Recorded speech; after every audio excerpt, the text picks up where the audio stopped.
Hello there, and welcome to Life Beyond Seen, the little corner of calm where curiosity softens at the edges and science settles into something gentle enough to drift alongside.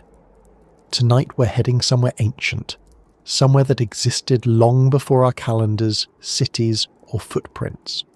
A place that carried its own stories in salt and shadow long before the first human ever wondered about the world. We're going into the oceans of the past, the ones that once belonged to creatures people now call sea monsters. They weren't monsters in the fairy tale sense, of course. They didn't lurk in the darkness waiting to startle sailors or snap ships in half like the legends suggest. They were simply animals shaped by an earth that looked nothing like the one you and I know. And yet, the idea of them still sends a quiet shiver of fascination through the imagination. Not fear, not dread. Just that strange awareness that the ocean has always been home to lives so different from ours that they almost feel unreal. Before we dive into that deep blue history, I'd love to know something simple about you. Where are you listening from tonight? Are you near the coast or somewhere far from the sea? Maybe you're on a quiet street with the sound of a late bus rolling past, or in a bedroom where the world has gone soft and dim. And I wonder too what time it is for you right now. There's something oddly fitting about exploring ancient oceans while each of us sits in our own moment in time, scattered across different cities, countries and hours. It gives this journey a sort of shared quiet, even though none of us are in the same place. If you find this soothing, or if it helps you unwind a little, I'd be grateful if you'd consider liking the video or subscribing. It helps this little space find others who might want to drift along with us. So, take a slow breath in, let your shoulders relax, and settle in.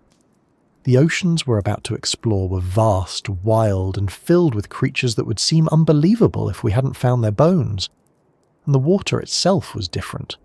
Its temperature, its chemistry, its light, even its sounds were shaped by a planet still experimenting with its own form. That's the strange thing about imagining the distant past.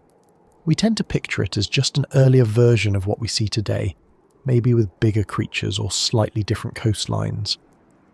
But the truth is that the oceans have changed as often as the land has, and sometimes in ways that are hard to wrap your mind around until you sit with it for a moment. Imagine, for instance, standing on a shore millions of years ago. The air would taste unfamiliar. The position of the continents would be all wrong. And just beneath the waves, the water might hold animals that could glide silently for incredible distances, with bodies streamlined in ways no fish or whale has today. Some of them had flippers that worked like wings, carved for long, steady movement. Some had long necks that bent and swayed through the water like living periscopes. Some had jaws shaped for biting through shells, or slicing through enormous prey with movements that looked almost effortless. These were not the oceans of coral reefs and gentle shoals that we know now.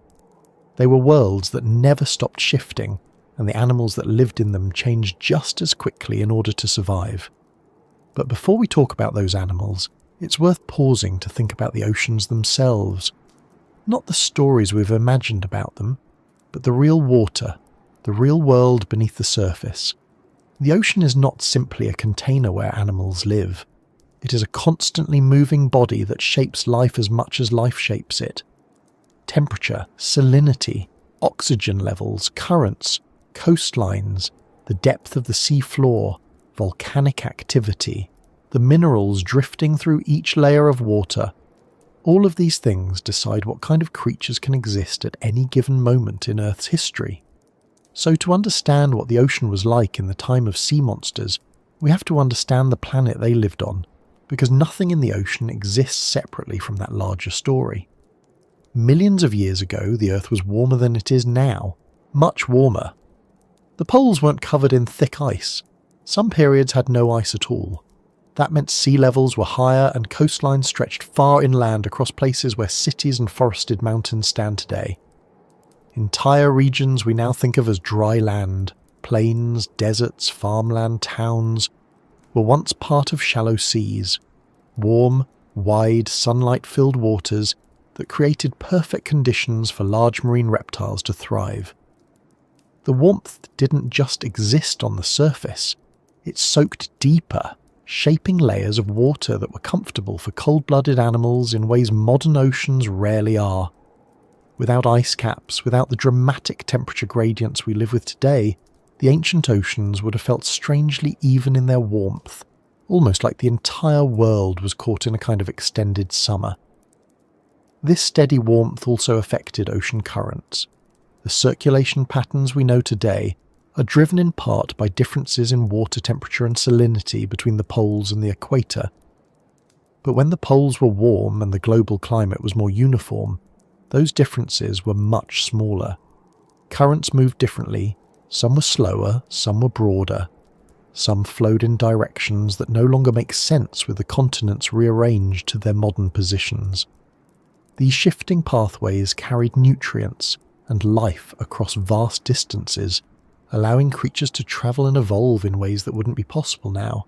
You could think of the ancient ocean not as a single blue expanse, but as a series of connected environments constantly negotiating with heat, light, and movement.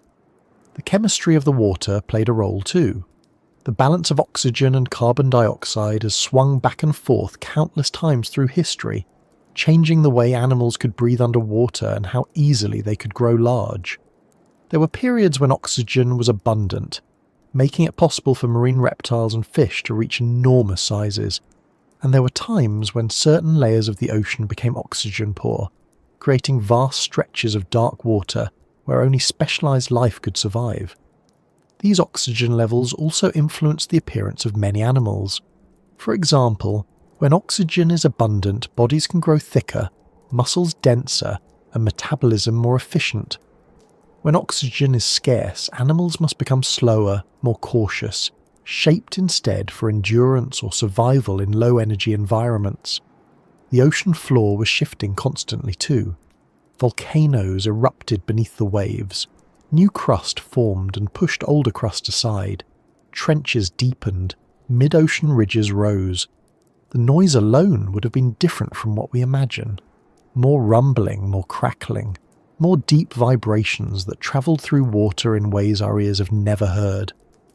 And with each geological shift came new coastlines, new habitats, new opportunities for life to spread or vanish.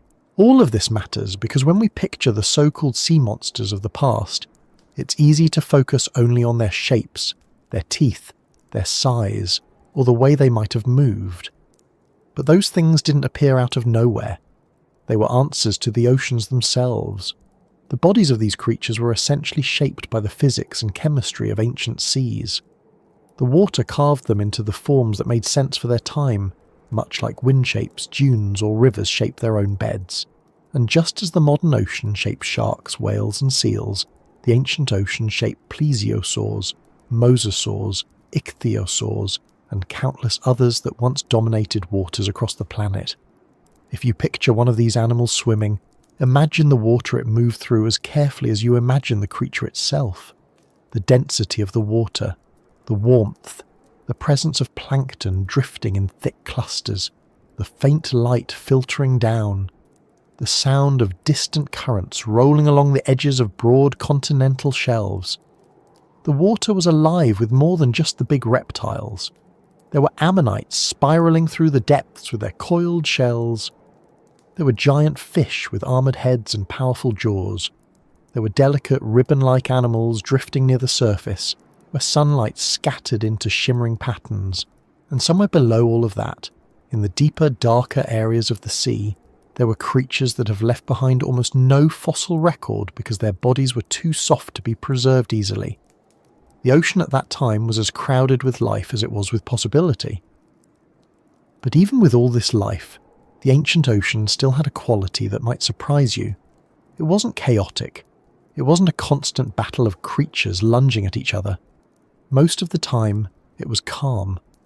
Ocean life, even large ocean life, spends most of its time simply moving, feeding, conserving energy, and existing in the steady rhythm of the water.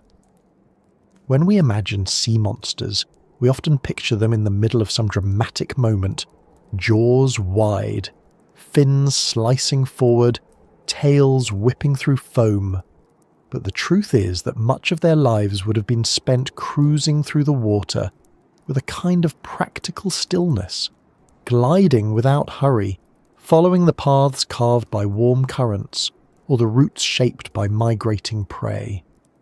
That is where our journey begins, not in the excitement or the teeth or the spectacle, but in the ocean itself, in the warm, shifting, living waters that shaped creatures whose bones now lie in stone, waters that once covered vast parts of our world and carried entire ecosystems across continents that hadn't yet become familiar, waters that held stories we're still trying to uncover one fossil at a time, and as we move forward we'll let this image guide us. Not the fearsome legends or the exaggerated drawings from old adventure tales, but the real ancient seas, their warmth, their movement, their quiet power. Because understanding those waters is the first step toward understanding the animals that lived within them. When people imagine ancient oceans, they often picture the creatures first, the ones with long jaws or powerful tails, or eyes that seem too large for their heads. But before those animals ever swam through the water, the world itself had to become something they could survive in. The oceans of the past didn't just look unfamiliar, they behaved differently. The surface, the chemistry, the light, even the atmosphere above them gave the water traits that shaped life in ways that don't match anything we see today. In the long timeline of Earth, the oceans have been many things, and some of their earlier versions were so changed that if a modern person stood beside them, they might not immediately understand what they were looking at. The colours would be slightly off. The heat would feel surprising. The coastline might stretch in a direction that doesn't line up with anything on a modern map. These oceans wore different skies, not only because the continents were in new positions, but because the air above them carried a different balance of gases that influenced everything beneath. To understand what that meant, imagine standing on the edge of an ancient shoreline during a warm period of Earth's history. There were several such times, and each had its own character, but they shared certain broad traits. The air would feel thicker, not in an uncomfortable way, but in the sense that it held more moisture. Temperatures ran higher across the planet. There were eras when palm trees could grow near the poles because the climate allowed it. With fewer ice caps and warmer global averages, sea levels rose until vast areas of modern land were completely underwater. The shape of the continents wasn't the same either. They moved, collided, stretched apart, and rearranged coastlines in a slow but constant cycle. Some of the seas where marine reptiles lived existed in areas that are now deserts or plains. If someone from the modern world were able to stand there, they would notice that the horizon looked slightly different. The sky's colour could shift depending on volcanic activity, atmospheric composition, and the amount of dust carried by winds that swept across continents not yet settled into their modern positions. These differences in the sky didn't just change the view, the atmosphere influenced the oceans directly. Levels of carbon dioxide were often higher. During some periods, they were much higher than anything humans have experienced. This trapped heat more efficiently and warmed the planet. Warmer air meant warmer oceans, and warm oceans behaved in ways unfamiliar to modern observers. Today, we associate warm water with coral reefs, tropical storms, and colourful fish. But the ancient warm seas were even more extensive, spreading across entire regions where modern climates would never allow such conditions. Without polar ice creating sharp temperature contrasts, ocean currents slowed or shifted into unusual configurations. Instead of strong cold currents pulling nutrient-rich water upward, many areas would have felt more uniform. The difference between the surface and the mid-level waters could be much smaller than today. This allowed certain animals to occupy depth they might now avoid, simply because the temperature was comfortable across larger zones. The colour of the water itself could appear different. This wasn't due to anything mystical, just the chemistry. At times, when plankton populations surged, the water might take on a greenish tint across enormous stretches. In other eras, when minerals from volcanic activity drifted through the currents, the water could show different shades under certain lighting. These shifts weren't dramatic enough to make the ocean look alien, but they were noticeable when compared to the modern world. If someone accustomed to today's oceans were placed in one of these warm ancient seas, they might describe the water as slightly heavier or slightly murky even in areas with plenty of sunlight. Minerals, dissolved gases and microorganisms created combinations that don't perfectly match any single modern ocean. One of the most significant changes during these eras was sea level. With less ice on land and higher global temperatures, water expanded and spread farther inland. Entire inland seas formed on continents. These shallow bodies of water could stretch for thousands of kilometres, connecting coastlines that are now separated by hundreds of miles of land. These seas weren't deep. Many were only a few hundred metres at their deepest points, but they were warm, well lit, and rich in life. Their broad flat shape created the perfect conditions for marine reptiles, large fish, ammonites, and countless other creatures to thrive. Instead of sharp drop-offs into deep trenches, many shorelines sloped gradually into calm basins that supported entire ecosystems. These regions acted like natural highways. Animals could travel easily between what are now distant countries, simply by following long corridors of water that cut through the continents. Sunlight played a different role too. In warm, shallow seas, light penetrated farther. The surface could feel bright for much of the day, and deeper layers that are dim in modern oceans might have been well lit enough for animals with large eyes or long necks to see clearly. For creatures like plesiosaurs, which had eyes adapted for good underwater visibility, this meant they could hunt or navigate in broader regions of the water column. Light distribution influenced everything from plant-like microorganisms to predators near the surface. Large marine reptiles benefited from these conditions because they could move through well-lit areas more confidently. Their prey, too, adapted to the availability of light, shaping their behaviour in ways that would make little sense to a modern biologist, unless they understood how bright these ancient waters could be. The air composition shaped weather differently as well. Warmer periods of Earth's history saw more frequent storms, but these storms weren't necessarily harsher, they were simply more common.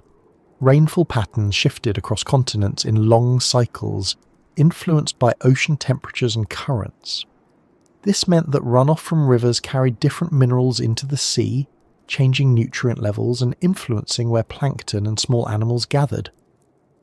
Areas near ancient coastlines might have experienced blooms of life, attracting larger creatures and creating feeding grounds that supported entire generations of marine reptiles. In some eras, the wind carried fine dust from vast inland deserts that didn't exist yet in their modern form. This dust carried iron and other minerals that fertilized parts of the ocean's surface. Plankton used these nutrients to grow rapidly, which in turn supported fish populations, which supported larger predators. These environmental cascades formed the foundation of ancient marine ecosystems. The world above the ocean shaped the world within it, sometimes more dramatically than one might expect. The position of the continents also influenced how these oceans behaved under their different skies. During times when continents clustered together into supercontinents, the oceans behaved differently than when those landmasses split apart. Large inland bodies of water formed in the cracks between separating landmasses, creating unique environments that don't exist today. When continents were together, the oceans could form a single massive body with long current systems that circled the world. These currents moved slowly, distributing heat in ways that made the entire planet feel more balanced in temperature. When continents drifted apart, those currents broke into smaller systems. This created more variation in temperature and movement, but during the time of marine reptiles, the Earth often leaned toward warmth and stability, rather than the sharp contrasts we recognise today. Because the climate was warmer overall, many ancient oceans were more stable in temperature across seasons. There were shifts, of course, but they tended not to be as severe as modern seasonal differences. Animals didn't need to migrate long distances to stay within comfortable temperature ranges. Instead, their movement patterns likely followed prey availability, breeding needs, and changes in water chemistry.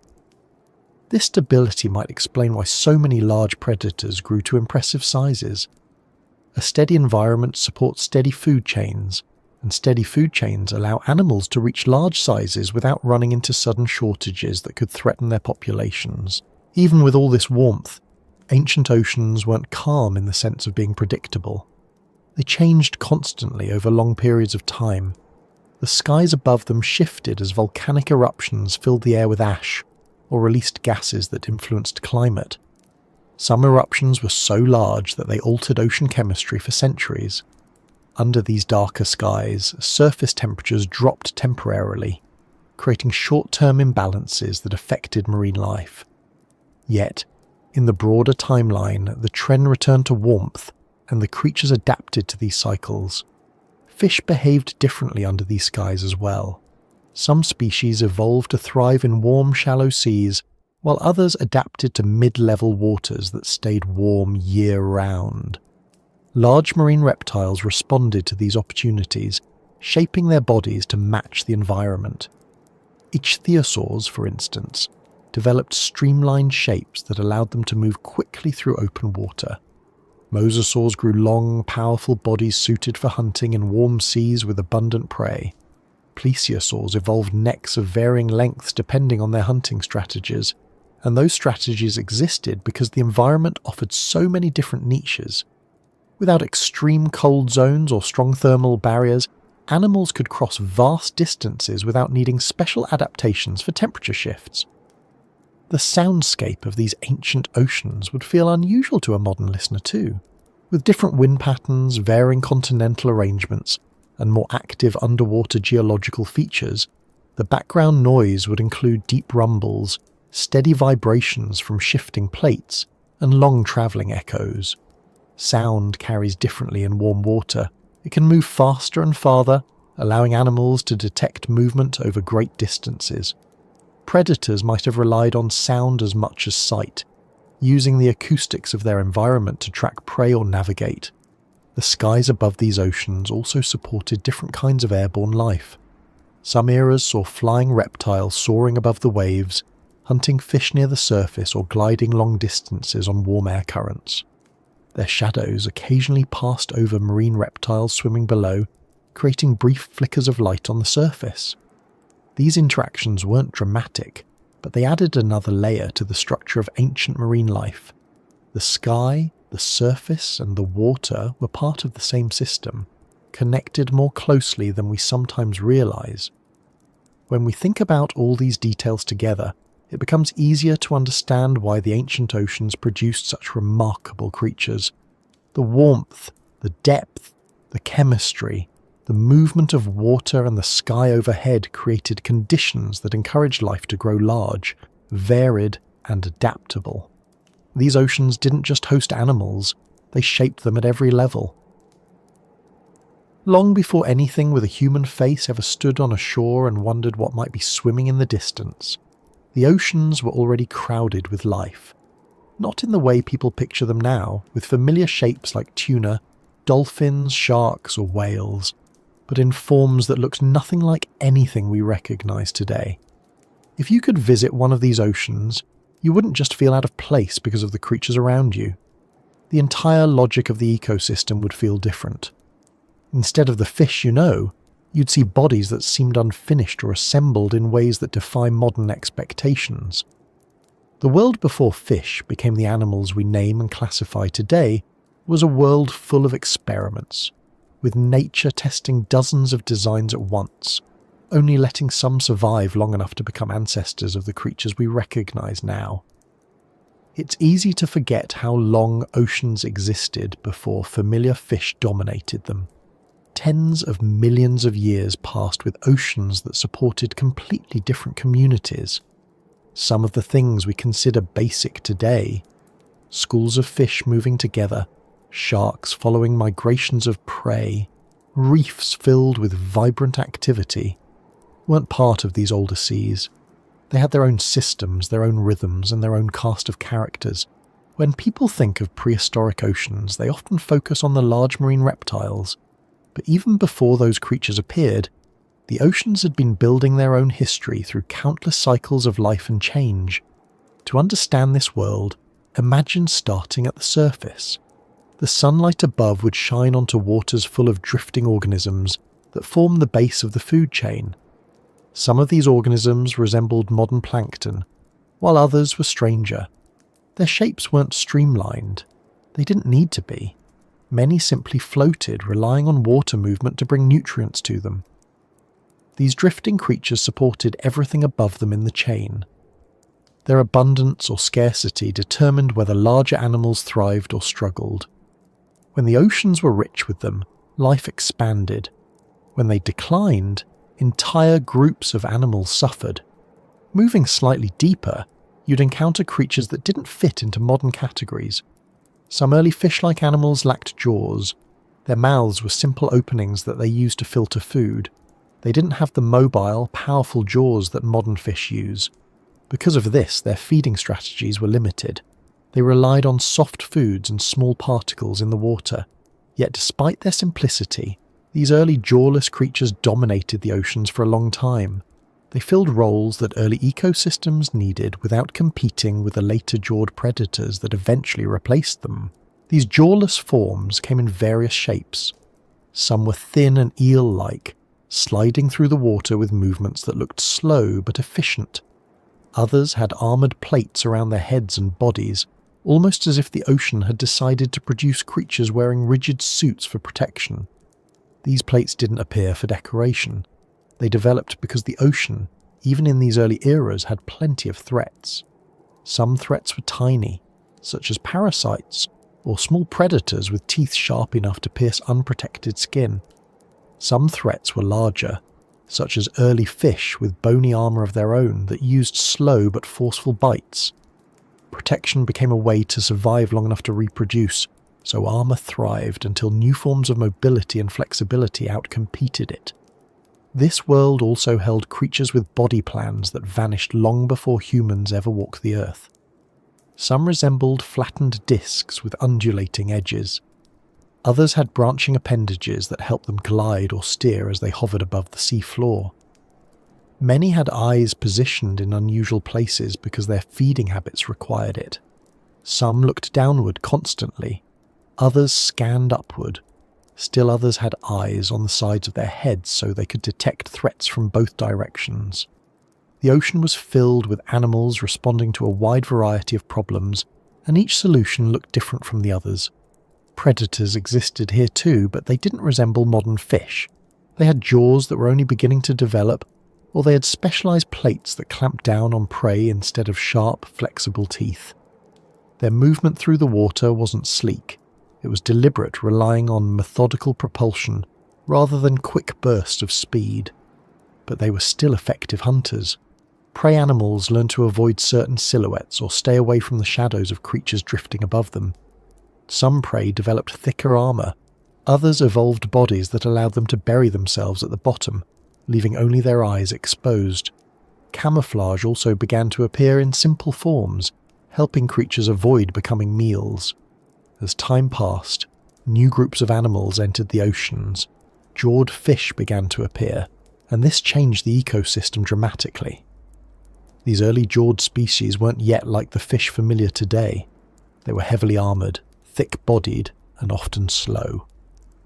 But the presence of jaws allowed for new forms of feeding. Animals could grasp, crush, or tear in ways that jawless species could not. This changed every part of the food web. Prey animals adapted, predators adapted. The entire structure of marine life shifted over millions of years as different species tried to find stable roles within these expanding ecosystems. During some periods, the oceans filled with armoured predators known for their broad heads and crushing bites. They weren't fast, but their strength made them formidable. Prey animals evolved new defensive strategies. Some became smaller and quicker, darting away before predators could catch them. Others grew thicker shells or developed body shapes that made it difficult for predators to swallow them. These back-and-forth adaptations shaped the early chapters of marine evolution, long before anything resembling a mosasaur or plesiosaur ever appeared. The ocean floor supported its own communities. Soft-bodied animals burrowed into the sediment. Worm-like organisms created networks of tunnels beneath the surface. Small trilobites scuttled across the bottom, feeding on debris or hunting tiny invertebrates. These early arthropods came in countless variations, some with spines, some with large eyes, some with smooth shells. They thrived for millions of years and formed an important part of the ocean's foundation. Their behaviour helped recycle nutrients and stir the ocean floor, influencing the entire ecosystem above them. Coral-like organisms built structures too, though not always in the same style as modern coral reefs.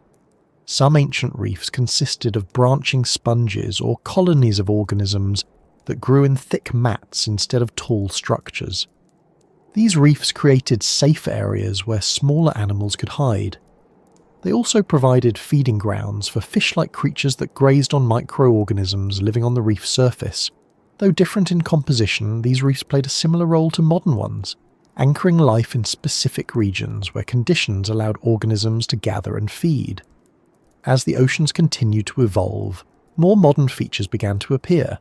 True fish, with recognizable fins and streamlined bodies, slowly became more common.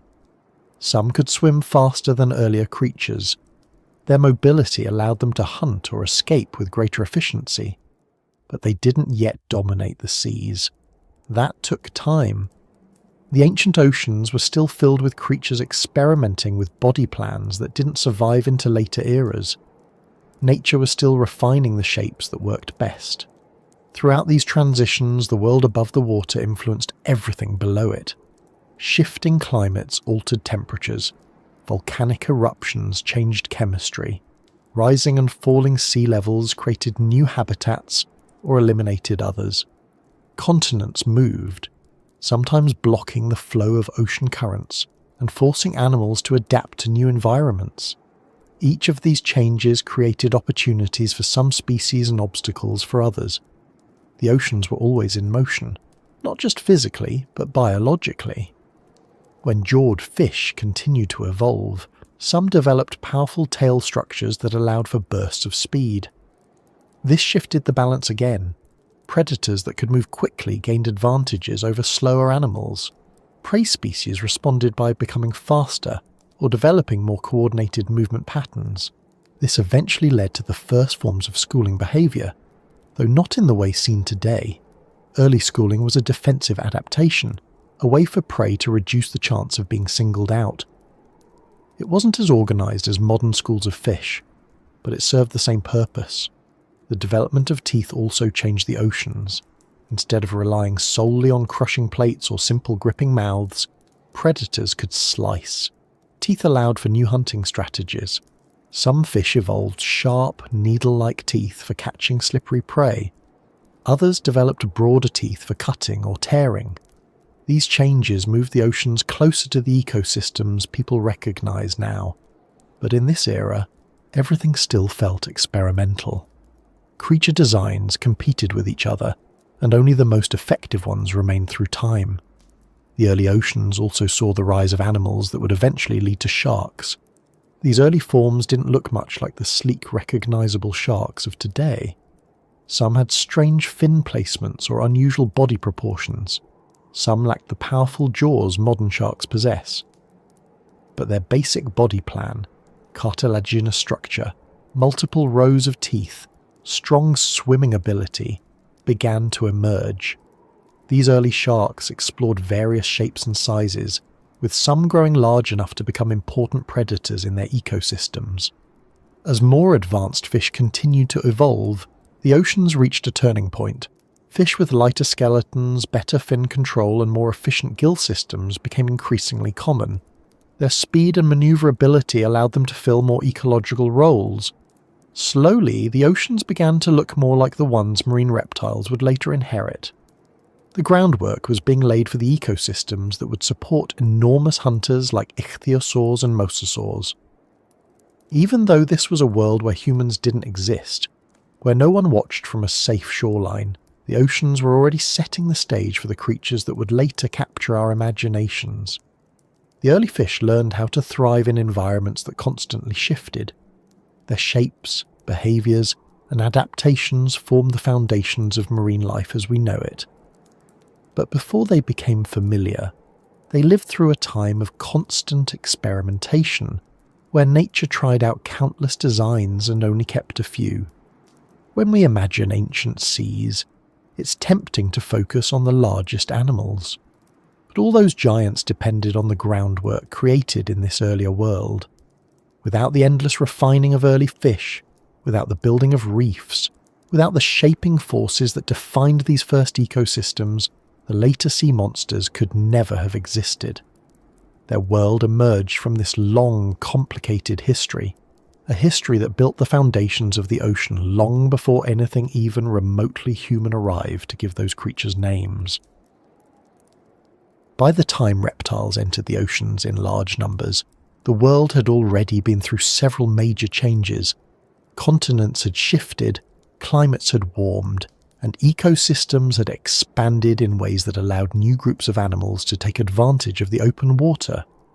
When reptiles began to adapt to marine life, they didn't simply fill empty spaces. They reshaped entire sections of the ocean. They developed new body structures, new hunting methods, and new movement patterns, becoming some of the most successful animals ever to live in the sea. This period is often remembered for its size and spectacle, but the real story is more detailed. It's about how ordinary land reptiles gradually changed into creatures capable of dominating environments far beyond their original range. The transition from land to water did not happen suddenly. It began with reptiles that live near coastlines, often entering shallow waters to feed or escape predators. Over generations, some of these reptiles became more comfortable in the water than on land. They learned to use the buoyancy of the ocean to support their weight. They developed limbs that could paddle more efficiently. They discovered that the ocean offered abundant food and fewer obstacles than moving across rough terrain. These early adaptations created a pathway for new forms of life, and eventually some reptiles committed fully to life in the sea. One of the first groups to make this shift was the ichthyosaurs. Their early ancestors likely resembled small, slender animals with limbs that allowed them to push through sand and shallow tidal zones. Over time, their bodies grew more streamlined.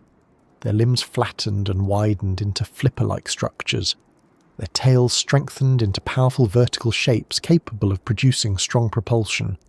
The ocean rewarded these changes by making movement easier and faster. Ichthyosaurs eventually developed body shapes that resembled modern dolphins, not because they were related, but because the ocean tends to shape animals in ways that work efficiently. As ichthyosaurs refined their form, they specialized in hunting fast-moving prey. Their long snouts filled with sharp teeth let them snap at fish or squid-like animals with precision. Their large eyes helped them see in dim light, which was useful for diving to moderate depths where sunlight faded. Some species grew to lengths rivaling small whales, while others stayed compact and maneuverable. The diversity of ichthyosaurs showed how successful they were. They filled different niches and explored areas of the ocean that earlier animals couldn't reach. While ichthyosaurs occupied open water roles, other reptiles took advantage of nearshore environments. Some of these reptiles developed long bodies and strong paddles that allowed them to move through shallow water with steady control. These early forms eventually gave rise to animals like the pliosaurs. Pliosaurs had broad bodies, large heads, and strong jaws. Their limbs transformed into powerful flippers that helped them accelerate quickly. Unlike ichthyosaurs, which relied on speed and agility, many pliosaurs relied on strength and precision. Their large skulls housed muscles capable of delivering forceful bites. This made them capable of tackling larger prey, including other marine reptiles. Pliosaurs weren't the only group developing unique adaptations. Another branch of marine reptiles evolved into what people often imagine when they hear about prehistoric oceans: animals with long necks and small heads gliding through the water with flippers that moved in coordinated strokes. These were the plesiosaurs. Their long necks had dozens of vertebrae, allowing them to reach prey without moving their entire bodies. Instead of speed or brute force, they used careful positioning. by moving slowly through the water and extending their necks into schools of fish, they could grab prey without alarming the entire group. Plesiosaurs came in a variety of sizes. Some were modest, only a few meters long. Others grew massive, with necks extending far ahead of their bodies. Their movement through the water was steady and controlled. They didn't flap their flippers wildly. They used them in a coordinated, almost rhythmic pattern that allowed them to glide with remarkable stability. This method of movement let them conserve energy and remain in the water for long periods without tiring quickly. Another group that eventually entered the marine environment was the mosasaurs. Unlike plesiosaurs and ichthyosaurs, mosasaurs evolved much later, during a time when the oceans had already become dominated by reptiles. Their ancestors were land-dwelling lizards. Over generations, these lizards adapted to a semi-aquatic lifestyle and then gradually became fully marine creatures. Mosasaurs had elongated bodies, powerful tails, and jaws that could open widely. Their limbs turned into flippers, and they developed a body plan that made them effective swimmers and formidable predators. Mosasaurs were among the last great marine reptiles to evolve, and they took advantage of ecosystems that earlier reptiles had already shaped. They filled roles that ichthyosaurs had previously held, but also introduced new hunting strategies. Some mosasaurs had teeth designed for slicing, while others had teeth suited for crushing hard-shelled prey. Their skulls contained joints that allowed them to open their mouths wide enough to swallow large animals. This made them versatile predators capable of hunting a wide range of species. One of the interesting features of this era was that these major reptile groups didn't simply replace each other. For long stretches of time, they all lived alongside one another, each occupying different parts of the ocean. Ichthyosaurs dominated early on, taking advantage of warm global climates and abundant prey. Pliosaurs and plesiosaurs developed their own strategies to share the ocean without constant competition. Mosasaurs arrived later and took advantage of ecological opportunities left open as some earlier groups declined. The ocean didn't belong to a single group. It shifted through eras, with different reptiles rising in importance depending on climate, geography, and prey availability. The structure of ancient oceans played a major role in shaping these groups. During periods when continents were arranged to form wide inland seas, marine reptiles could travel incredibly far. These shallow, warm seas acted like vast highways. Animals could follow prey or escape competition by moving across entire continents. Because the environment changed gradually, reptiles had time to adapt to new conditions. This allowed them to diversify into many different forms. Food availability influenced their evolution as well. The oceans were rich with ammonites, squid-like animals with coiled shells. These creatures were abundant in many ancient seas and provided a consistent food source for predators. Fish populations grew throughout this period, and their increasing diversity created opportunities for different hunting styles. Some marine reptiles specialized in catching fast-moving fish. Others targeted slower, shelled creatures. Some animals hunted near the surface, while others preferred deeper water. The predators that lived during this era were not simply enormous animals relying on force. Many were extremely efficient in how they moved and hunted. Ichthyosaurs could reach impressive speeds. Pliosaurs had strong jaw mechanics combined with powerful flippers. Plesiosaurs used their long necks to surprise prey and avoid unnecessary energy expenditure. Mosasaurs relied on flexible bodies and strong tails for bursts of motion. Each strategy worked because the environment supported it. The ocean rewarded different approaches, allowing multiple successful designs to coexist. The relationship between predators and prey helped shape the overall structure of the oceanic ecosystem. As marine reptiles evolved sharper teeth, stronger muscles, and more advanced sensory abilities, prey animals developed new defensive traits. Some fish became faster, others formed tighter schools. Ammonites developed thicker shells or unusual shell shapes that made them harder to crack. This ongoing exchange didn't lead to a single winner. Instead, it drove the development of complexity. The ocean became filled with animals exploring new roles, adjusting to each other in ways that were stable enough to last for millions of years.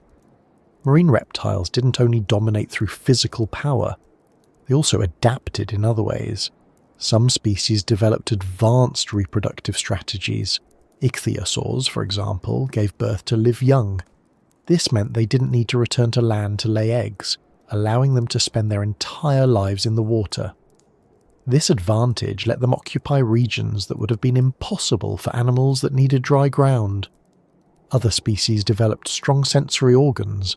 Large eyes, keen smell, and pressure-sensing abilities helped them navigate murky waters, detect prey at a distance, or avoid larger predators. The climate during this period also contributed to the success of marine reptiles. Many eras were warm and stable, with temperatures that made the seas comfortable for reptiles that relied on external heat to regulate their bodies. With fewer cold zones and calmer temperature gradients, marine reptiles didn't need specialized adaptations for extreme conditions. They could focus on developing hunting skills, better swimming methods, and adaptations for energy efficiency. Even the geography of the planet benefited them. Plate movements created new seas and closed others. When shallow seas spread across large areas, they provided perfect environments for reptiles to hunt, reproduce, and expand their populations. When seas receded, reptiles adapted by moving into deeper waters or shifting their diets. The constant changes encouraged resilience. Species that could adjust survived, while others vanished quietly as their environments disappeared.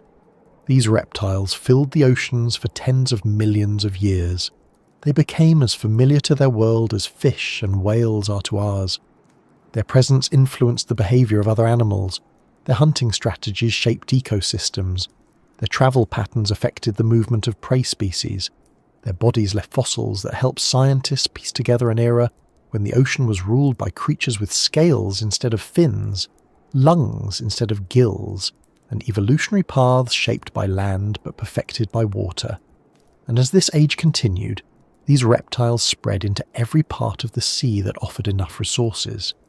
The distant open waters, the shallow inland seas, the coastal zones, and the deeper basins each held animals adapted to the specific conditions of those regions. It was a time when reptile life reached its peak in the oceans, not because they eliminated other creatures, but because they learned to use the ocean structure more effectively than any previous group had managed. As marine reptiles continued to spread through the oceans, they encountered opportunities that allowed some species to grow to sizes that seem unbelievable today. The ancient seas supported giants because the environment made it possible. Warm temperatures, abundant prey, wide migration paths, and stable conditions allowed certain animals to grow longer, heavier, and more powerful than almost anything moving through the water now. These weren't giants in the mythical sense. They weren't imagined monsters. They were real reptiles shaped by a world that rewarded size, strength, or presence in ways that don't always apply to modern ecosystems. But the ocean was not only about these enormous bodies, it also held creatures that stayed small on purpose, living in spaces where sunlight barely reached, or where larger predators couldn't maneuver easily. Together, these animals created a layered world of giant forms in open waters and smaller lives moving through the narrow or dim regions beneath them. Size in the ancient ocean didn't appear at random. It came from a combination of environmental conditions and biological opportunity. In warm periods, oceans held more oxygen and nutrients. Prey animals flourished in large numbers. With so much food available, predators could afford to grow bigger without risking constant hunger. Growing larger came with advantages. Big animals could travel long distances without tiring quickly. Their size acted as protection against other predators. They could target prey that smaller hunters couldn't reach. This created a cycle where size encouraged further size, reinforcing itself through generations. The result was a world where enormous marine reptiles became common. Some ichthyosaurs grew to lengths rivaling modern whales. These animals weren't simply long, Their bodies were thick and muscular, built for speed and endurance. Their large eyes allowed them to see in deeper water where light became faint. This gave them access to prey that stayed away from the surface, as well as areas where competition was lower. Their size also helped them regulate their temperature more effectively. Larger bodies hold heat longer, which mattered in waters that could vary slightly in temperature depending on depth or currents. These reptiles moved through the ocean with purpose, not simply as predators, but as long-distance travellers capable of crossing entire regions with steady, efficient strokes. Pliosaurs reached impressive sizes as well. These animals combined powerful bodies with massive jaws that could deliver crushing force. Their heads alone could measure more than the length of a human body. With necks shorter and more robust than those of their plesiosaur relatives, pliosaurs focused their strength at the front of their bodies. Their large flippers allowed them to accelerate quickly, making them strong ambush predators. When they approached prey, they didn't need lengthy chases. A quick burst forward allowed them to seize animals with jaws designed for gripping and tearing. Their bodies needed to be large because the prey they targeted was often big as well, including other marine reptiles. Their roles in the ecosystem relied on their ability to overpower rather than outmaneuver. Mosasaurs, which arrived later, took the concept of size in a different direction. They grew long rather than bulky, with bodies that stretched through the water like massive streamlined lizards. Their tails provided powerful thrusts, allowing them to close distances quickly. Their jaws were flexible, with hinge structures that let them open their mouths exceptionally wide. This meant they could swallow large prey or bite into animals with enough leverage to tear off substantial pieces. Their size was often combined with agility in open water, giving them a hunting style suited to environments where speed and flexibility mattered as much as strength. These giants didn't live alone in empty water. Their presence shaped the behavior of smaller animals. Many fish evolved patterns and movements that helped them avoid detection. Some relied on schooling behavior, not because it guaranteed safety, but because it made it harder for a predator to single out one target. Other prey species developed traits like rapid direction changes or the ability to blend into the background of the water. The ocean's smaller creatures responded constantly to the presence of large predators, shaping their bodies and behaviours over countless generations. But these large reptiles didn't occupy every part of the ocean. Their bulk and needs prevented them from entering certain areas. Shallow regions with coral-like structures, dense vegetation, or narrow channels weren't suitable for animals that required room to manoeuvre. Those environments belonged to smaller species that thrived in the spaces giants avoided. These areas acted as safe zones, though not completely free of danger. Smaller predators patrolled them, hunting fish, crustaceans, and other small organisms. These predators didn't need massive bodies. They benefited from agility, stealth, and the ability to dart into tight spaces. Their presence created a different kind of pressure, one built around quick reflexes rather than raw strength. Light also played a major role in dividing the ocean into distinct environments. Near the surface, sunlight was strong. It supported plant-like microorganisms and small animals that depended on photosynthesis or on feeding from brightly lit layers. This attracted many fish, and in turn attracted predators that hunted in clear, open conditions. Here, the giants often roamed, using the light to help spot prey or navigate by visual cues. Their large eyes took advantage of the brightness, allowing them to track movements from a distance. But not all animals preferred bright light. The mid-level waters held creatures adapted to dimness. In this zone, shadows stretched across the water as sunlight filtered through layers of drifting organisms. Animals in this region evolved eyes that could gather as much light as possible. Some developed sensitive lateral lines capable of detecting motion even when visibility was limited. These adaptations gave them advantages in areas where light shifted throughout the day, or where clouds and storms altered brightness. Some predators hunted specifically in these dim layers, taking advantage of low visibility to ambush prey that couldn't see them coming. Below these mid-level regions lay deeper environments where light barely reached or didn't reach at all. Here the world changed again. The water grew cooler, pressure increased, food became more scattered. Even so, life continued.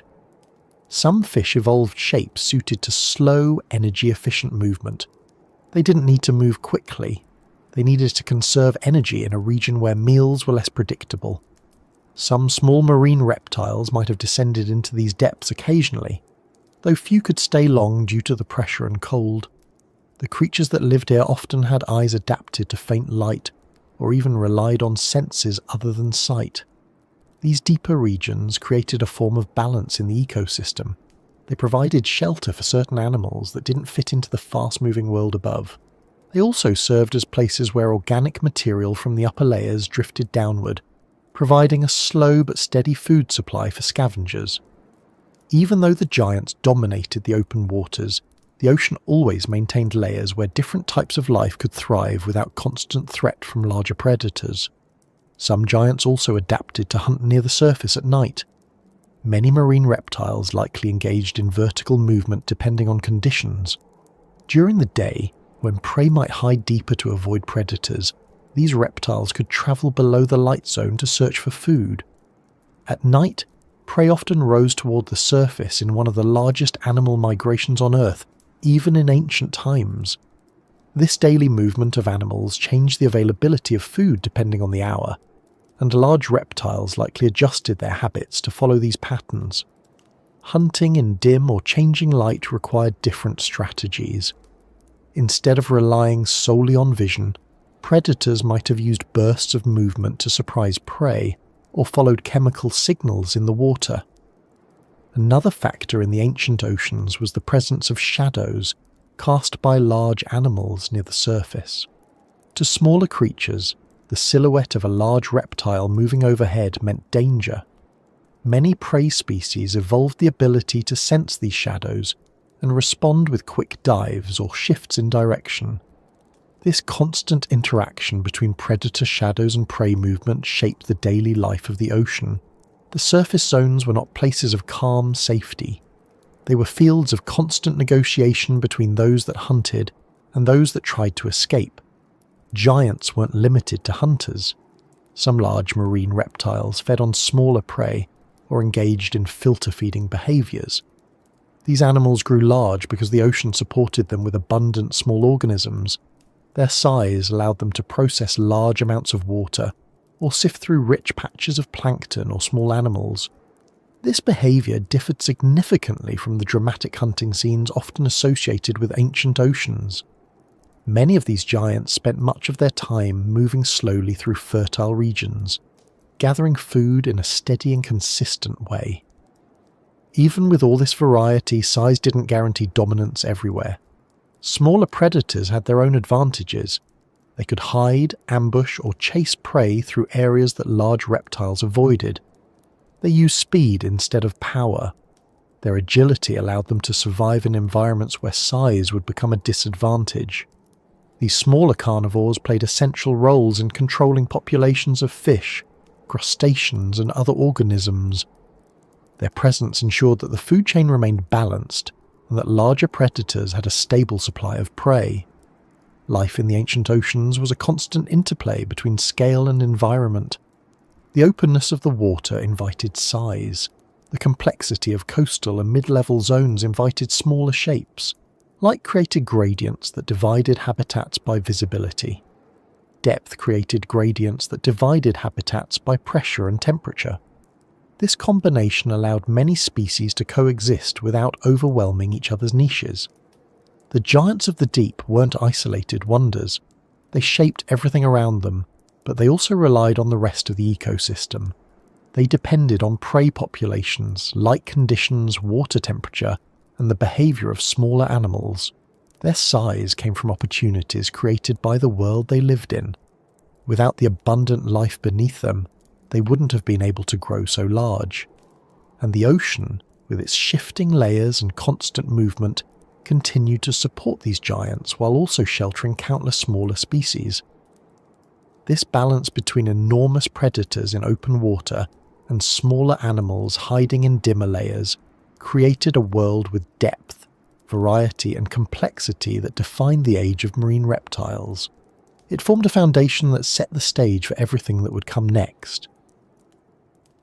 Among all the creatures that filled the ancient seas, the ones that tend to capture people's attention most easily are the ones with rows upon rows of sharp teeth. Some had so many that their mouths looked more like conveyor systems for cutting than anything meant for chewing. Their teeth didn't exist for decoration or intimidation. They were tools made for a specific world. Every tooth, every jaw, hinge, and every muscle arrangement was there because something in the ocean demanded it. These animals weren't designed to frighten anyone. They evolved features that helped them survive in a place where prey moved quickly. Other predators competed for the same resources, and the environment didn't offer second chances to those that hesitated.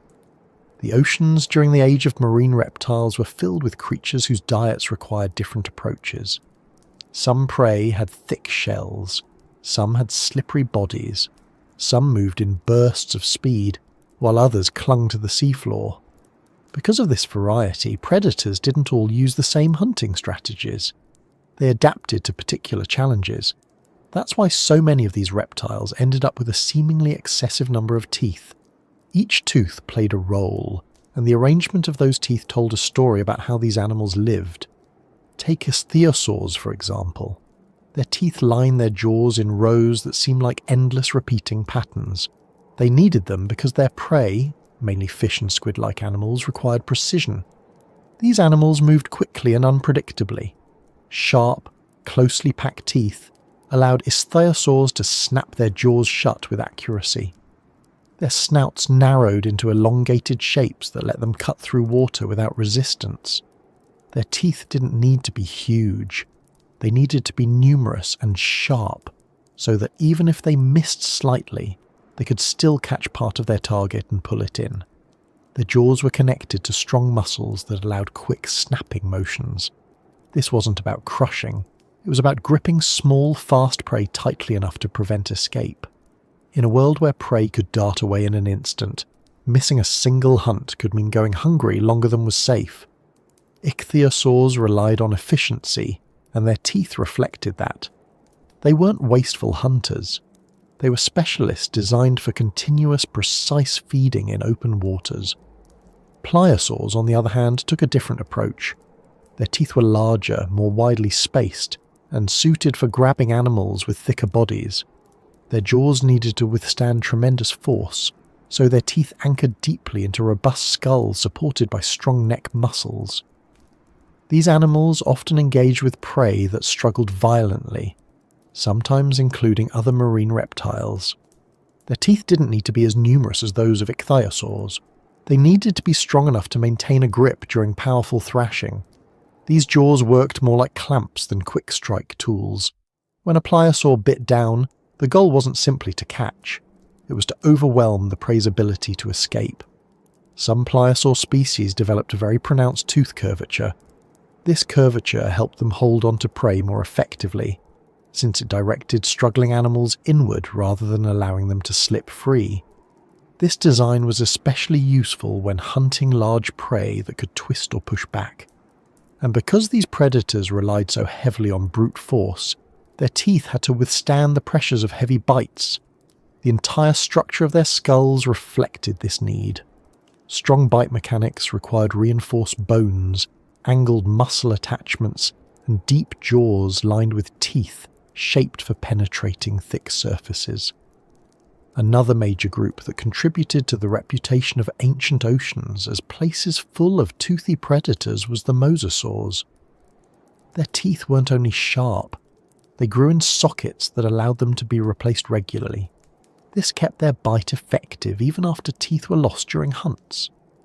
Mosasaurs also developed double-hinged jaws, similar in some ways to certain modern reptiles. These jaws allowed them to open their mouths at angles far wider than many other animals of the time. Combined with their rows of pointed teeth, this allowed them to take large prey or break down substantial pieces quickly. Mosasaurs didn't rely on a single method of hunting. Some species had teeth designed for slicing. These teeth were laterally compressed, tapering to fine edges that could cut through flesh efficiently. Other species had more conical teeth suited for piercing. These were better for catching slippery animals like fish and cephalopods. There were even mosasaurs with rounded, bulbous teeth adapted for crushing shells. This variety showed how adaptable mosasaurs were. They didn't occupy just one role in the ocean. They spread into different niches, each supported by a specific dental structure. Plesiosaurs displayed yet another pattern. Their teeth were often long and interlocking, forming a cage-like structure around their jaws. This didn't create powerful bites. Instead, it created precision nets capable of catching smaller prey. Their long necks helped them extend into shoals of fish without disturbing the group. With minimal body movement, they could position their small heads in exactly the right place, opening their jaws just enough to trap prey between their interlocking teeth. This strategy didn't require massive force. It required control, patience, and a design that prevented escape without causing unnecessary damage to their own jaws. The variety of teeth among marine reptiles wasn't only about hunting. It also reflected how they processed food. Many of these animals didn't chew. They swallowed prey whole or tore pieces large enough to swallow. Chewing would have slowed them down and required jaw mechanics that didn't suit their bodies. Instead, their teeth acted as tools for grabbing, tearing, slicing, or crushing, depending on the species. Their digestive systems took on the rest of the work, breaking down food internally. Prey animals responded to these predators by developing defences. Ammonites, which were abundant in many ancient seas, developed shells of varying thickness and shape. Some shells spiraled tightly, making it harder for predators with piercing teeth to access the soft body inside. Others grew ridges or bumps that disrupted biting angles. Some fish developed armouring along parts of their bodies. Thick scales or bony plates helped reduce the effectiveness of slicing or piercing teeth. These adaptations didn't eliminate predation, but they improved survival rates. Predators had to continually refine their dental arrangements to stay effective. This ongoing interaction between predator and prey created a dynamic environment. Teeth evolved not in isolation, but as part of larger systems involving movement, sensory abilities, gut structure, and hunting patterns. A predator with excellent vision but poorly adapted teeth would struggle. A predator with strong teeth but slow movement would miss too many opportunities. Each species had to balance multiple traits, and their teeth were central to those adaptations. Some predators developed teeth that wore down quickly due to the hardness of their prey. To compensate, they evolved rapid tooth replacement. Many marine reptiles could replace teeth throughout their lives, sometimes continuously. This was essential in ecosystems where prey came with shells or hard skin that could damage teeth. Losing teeth didn't mean losing hunting ability. It simply meant new teeth would appear in their place. The placement of teeth also mattered. Some marine reptiles had teeth that extended far to the front of the jaw, giving them an advantage in striking at prey from a distance. Others had deeper set teeth designed for holding rather than reaching. The shape of the jaw influenced how teeth aligned when the mouth closed. In some species, the teeth interlocked in patterns that maximized grip. This ensured that once prey was caught, it wouldn't slip sideways or forward. In addition to teeth, the overall jaw mechanics played a crucial role. For example, mosasaurs had flexible skull joints that allowed them to adjust the angles of their jaws during feeding. This gave them a significant advantage when dealing with large or awkwardly shaped prey. Ichthyosaurs had jaws that allowed rapid closing motions, ideal for quick bites. Pliosaurs relied on sheer force generated through long, powerful jaw muscles attached to robust skulls. The oceans of the time were filled with organisms that adapted to avoid these predators.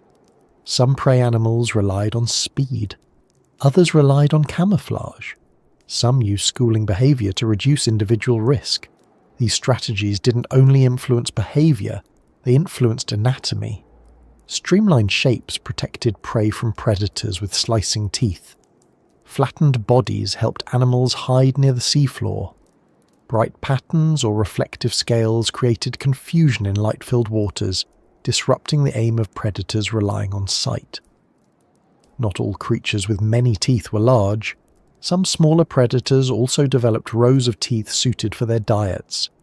These smaller reptiles or fish occupied mid-level positions in the food chain. They hunted small prey but also served as prey for larger animals. Their teeth were often fine and needle-like, designed for catching tiny, fast-moving organisms. These small predators played important roles in balancing the ecosystem. They prevented certain prey populations from becoming too large, which helped maintain stability in the food chain. The sheer number of species with specialized teeth created a complex network of interactions. This network wasn't chaotic. Each species fit into a space where their teeth served a specific function.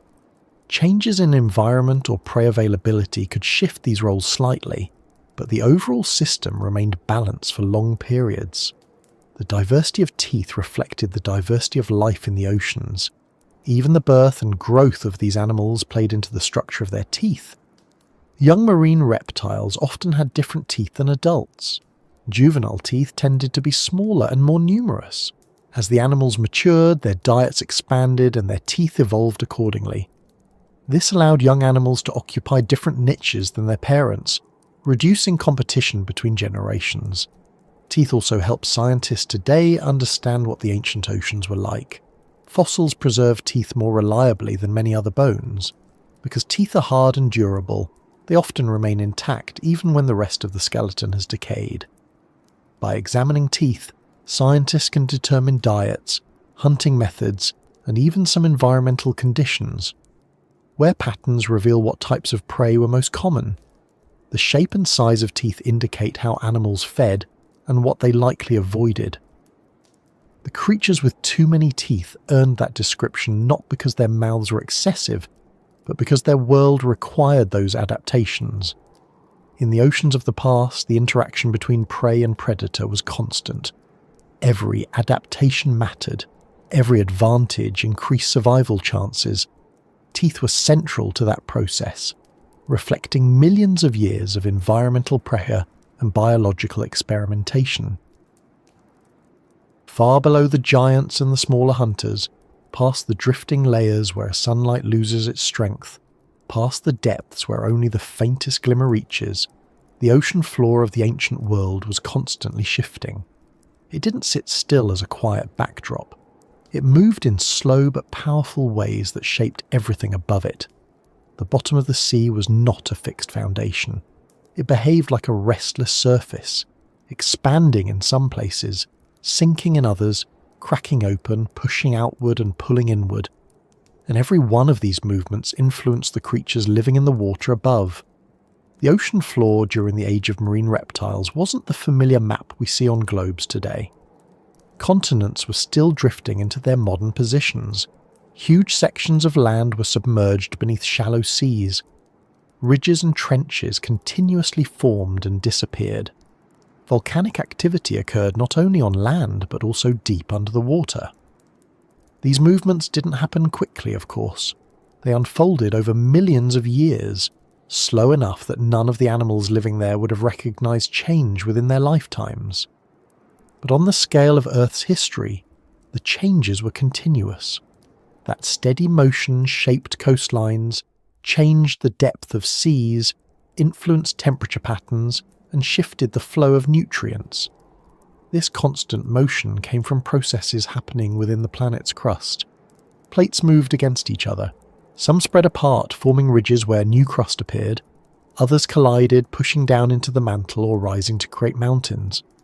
Underwater ridges pushed upward to form long chains of elevated terrain on the seafloor. As new crust formed at these ridges, it pushed older crust aside, gradually widening the ocean basins. All of this movement created slopes, valleys, and ridges beneath the water, patterns that helped define where marine ecosystems could take root.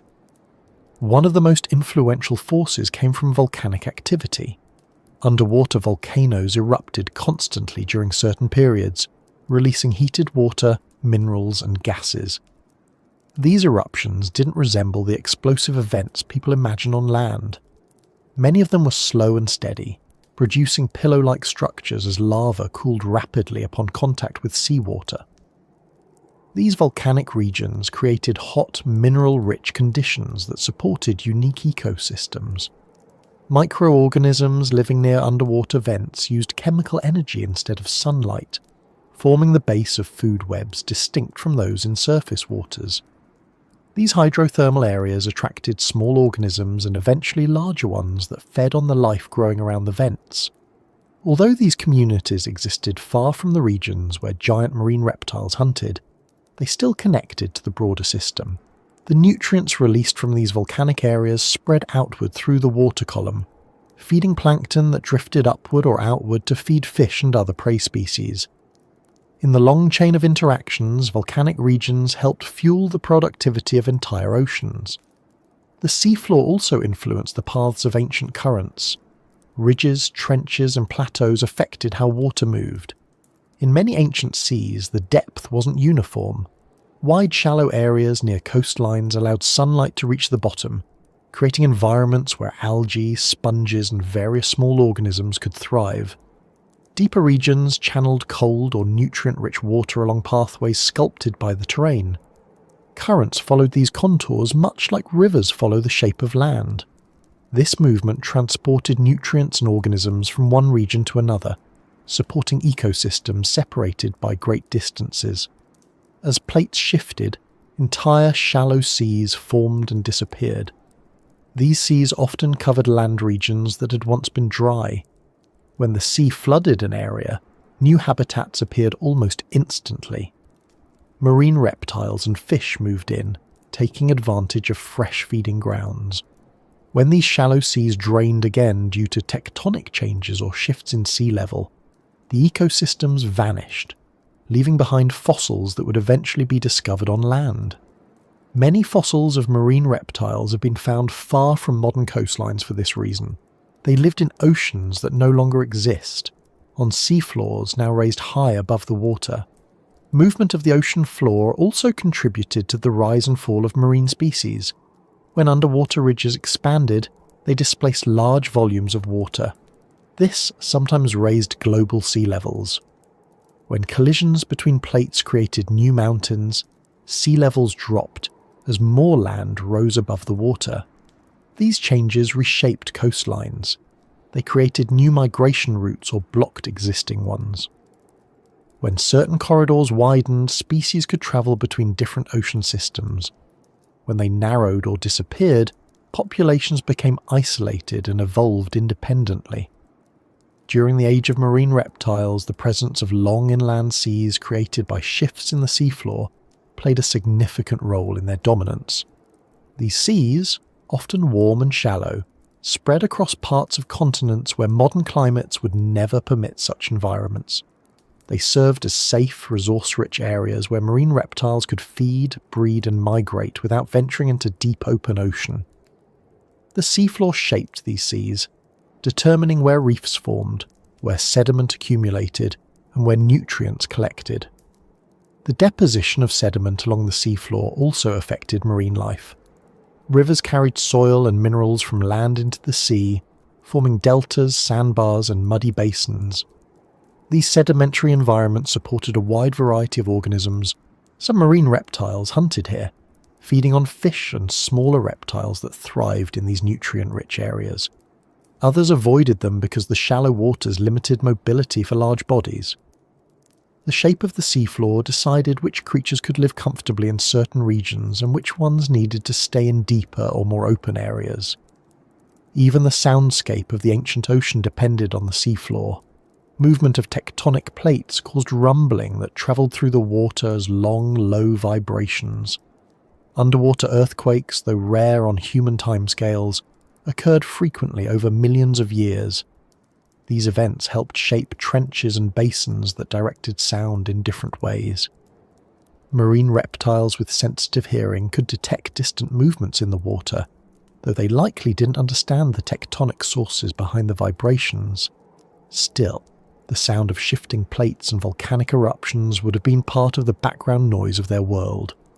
Marine reptiles didn't interact directly with the seafloor often, but its constant movement influenced every part of their environment.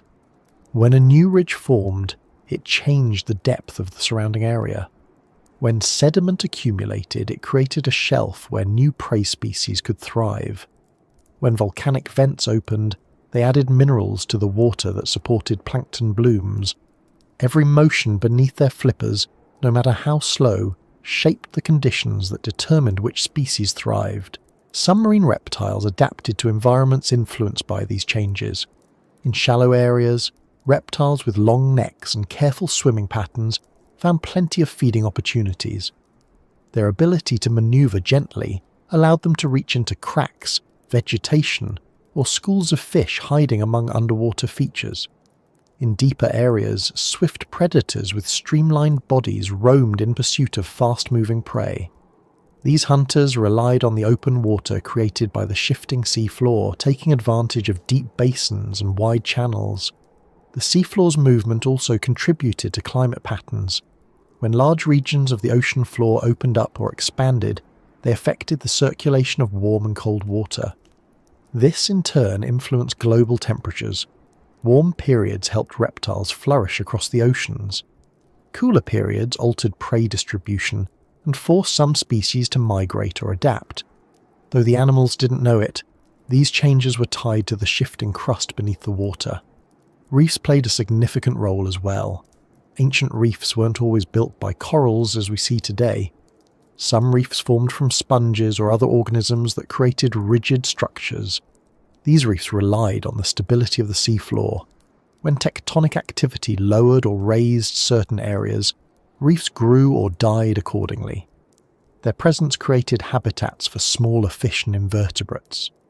These animals formed the foundation of food chains that supported larger predators. Reefs also acted as barriers, altering water flow and shaping local ecosystems. As the ocean floor shifted, the availability of nutrients changed. Nutrients trapped in sediment could be released during geological upheavals. These nutrients fed plankton, which fed small animals, which fed larger predators. In this way, the seafloor acted like a slow but steady engine powering marine life. Even when changes occurred too slowly for any single animal to notice, the effects accumulated over time. Marine reptiles were highly mobile and many could travel great distances. This mobility allowed them to respond to the slow changes of the seafloor. As underwater volcanoes built up islands or ridges, marine reptiles followed prey into new territories. As basins deepened, they explored areas with different prey availability. As shallow seas dried up, they moved into remaining bodies of water. Their ability to move freely helped them thrive despite the constant motion below. The ocean floor also influenced the distribution of fossils. When sediment accumulated rapidly, animals that died in certain regions could be preserved more easily. Over millions of years, these preserved remains recorded the history of the oceans. They captured changes in species, climate, and ocean structure. Without the movement of the seafloor creating the right conditions for burial, many fossils of marine reptiles would not exist. In some areas, rapid sedimentation created layers that preserved entire ecosystems. In others, tectonic uplift brought fossils to the surface, where they could eventually be discovered. The movement of the ocean floor ensured that the story of the ancient seas was written into stone, even if the creatures themselves never saw or understood the foundation they swam above. This constantly shifting environment meant that the oceans were always in a state of transition. Even when conditions seemed stable for millions of years, the seafloor continued its slow transformations. These transformations shaped the world that marine reptiles dominated. The floor beneath them determined where prey gathered, where nutrients rose, where water circulated, and where new ecosystems formed. The oceans that supported the great marine reptiles were not still bodies of water. They were shaped by powerful, steady currents that connected distant parts of the world. These currents acted like invisible highways, carrying warm water, nutrients, and entire populations of animals across enormous distances. They moved quietly and constantly, forming patterns that repeated for millions of years. Marine reptiles depended on these currents. They followed them the way migrating birds follow air currents today. The water carried prey, distributed heat, and maintained predictable routes for travel. Without these currents, many species would have been isolated, and the world of ancient oceans would have looked very different. To imagine how these currents worked, it helps to picture the ocean not as one single mass of water, but as layers and streams moving at different depths, temperatures and speeds. Some currents travelled near the surface, pushed by winds and influenced by sunlight. Others, deeper and colder, moved slowly along the contours of the ocean floor. In the ancient world, because the continents were arranged differently, these currents moved along routes that no longer exist. But the basic forces that drove them were the same ones that drive currents today. Differences in temperature, salinity, wind, and the movement of the planet itself. The warmth of the ancient Earth played a major role. With fewer ice caps and more even global temperatures, the contrast between warm and cold water was often smaller. This created broad, slow-moving currents that could stretch across entire seas. In inland seas where marine reptiles thrived, these currents often formed circular patterns, circulating nutrients and maintaining consistent water conditions. Reptiles that hunted in these areas didn't have to deal with sudden temperature changes or strong cold water upwellings. Instead, they encountered stable pathways that made long-distance travel more efficient. Marine reptiles use these currents in ways that match their body types and behaviours. Fast, streamlined animals like ichthyosaurs could swim quickly in open water, but following a steady current allowed them to conserve energy. They didn't need to constantly fight against the flow. Instead, they moved with the water, travelling great distances without exhausting themselves. This made long migrations possible. It also helped them search for prey in new regions. If one area became less productive due to changes in temperature or prey availability, ichthyosaurs could follow a current to a different region where conditions were more favourable. Plesiosaurs, with their long necks and careful swimming style, needed predictable environments. Their method of movement didn't lend itself to rapid directional changes.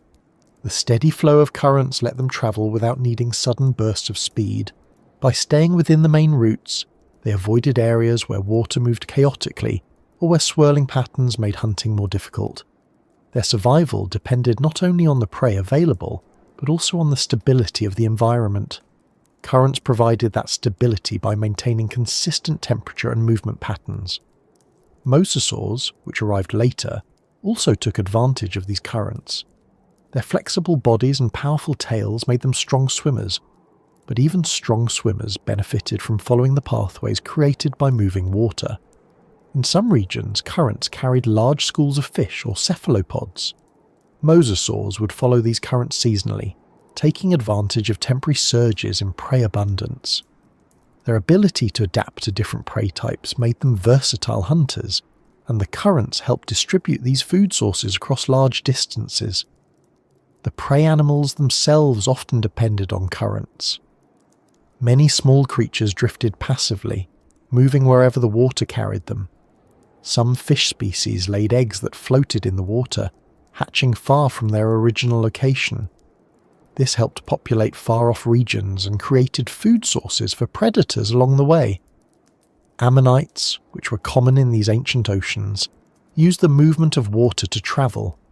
Their shells allowed them to adjust buoyancy, and currents did the rest.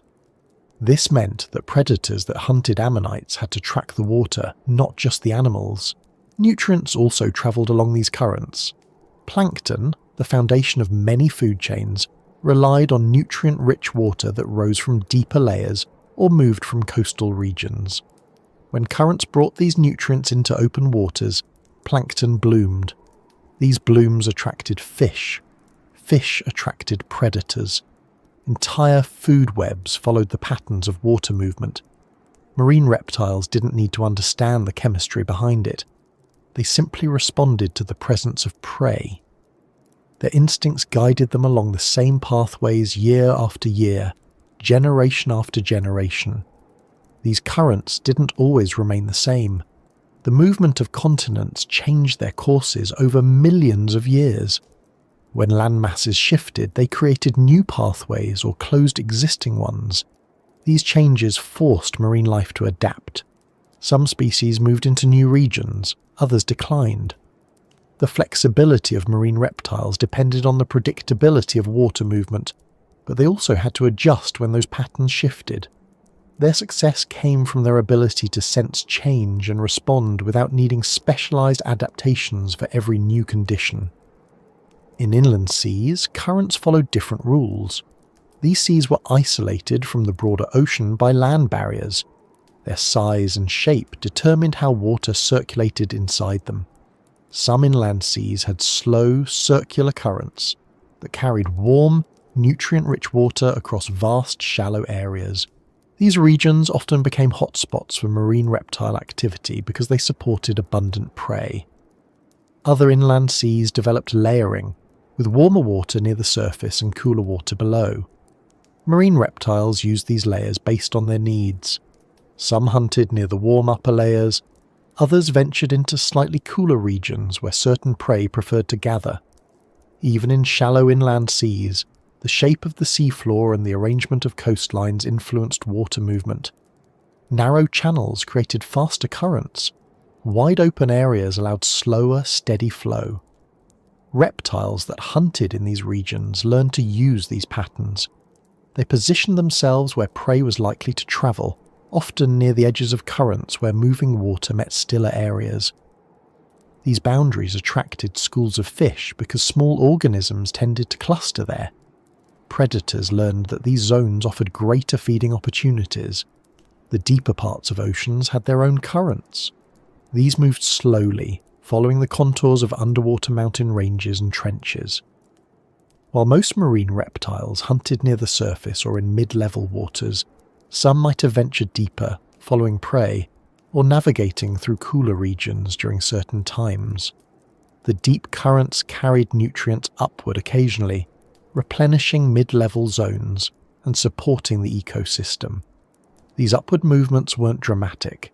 They happened gradually, but over time they helped maintain stable food supplies. Currents also influenced temperature distribution across the oceans.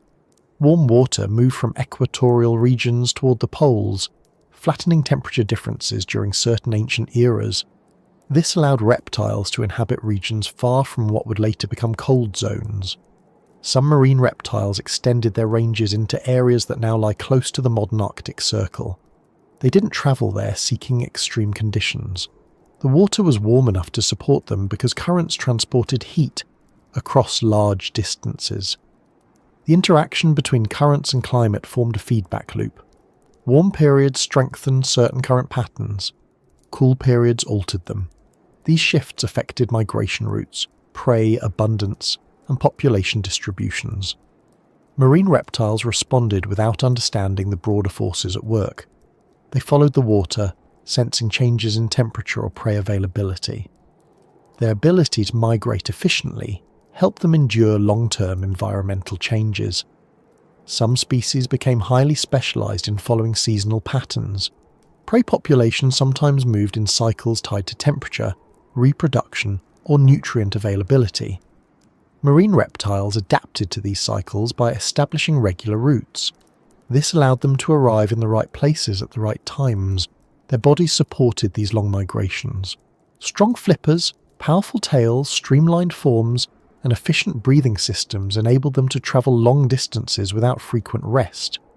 The shape of currents helped separate populations and create diversity. When a current split into two or more branches, groups of animals could become isolated temporarily. Over time, these groups might develop different characteristics. Some would evolve new hunting strategies. Others would adapt to slightly different water conditions. This contributed to the variety seen among marine reptiles. The oceans weren't uniform. They held subtle changes from one region to another, and those changes shaped the evolution of the creatures living there. Currents also connected different ecosystems. Water from nutrient-rich coastal areas carried essential elements into open seas. Organisms that reproduced near the shore could end up in distant waters. Marine reptiles found prey in places far from its original habitat.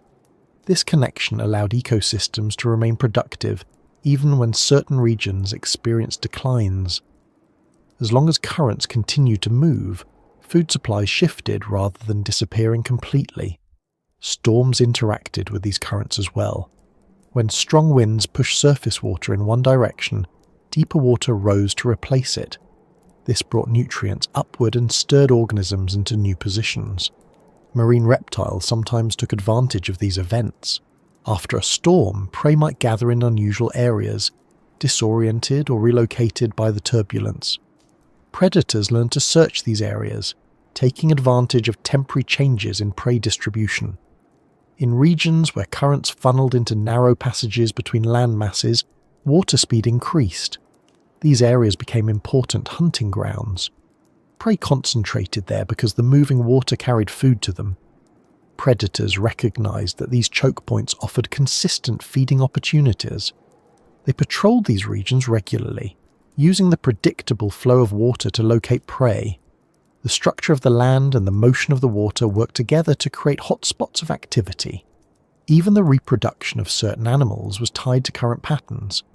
Some species laid eggs or gave birth in areas where currents would carry young into safe regions with abundant food.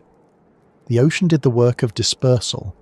Juvenile animals didn't need to travel on their own immediately.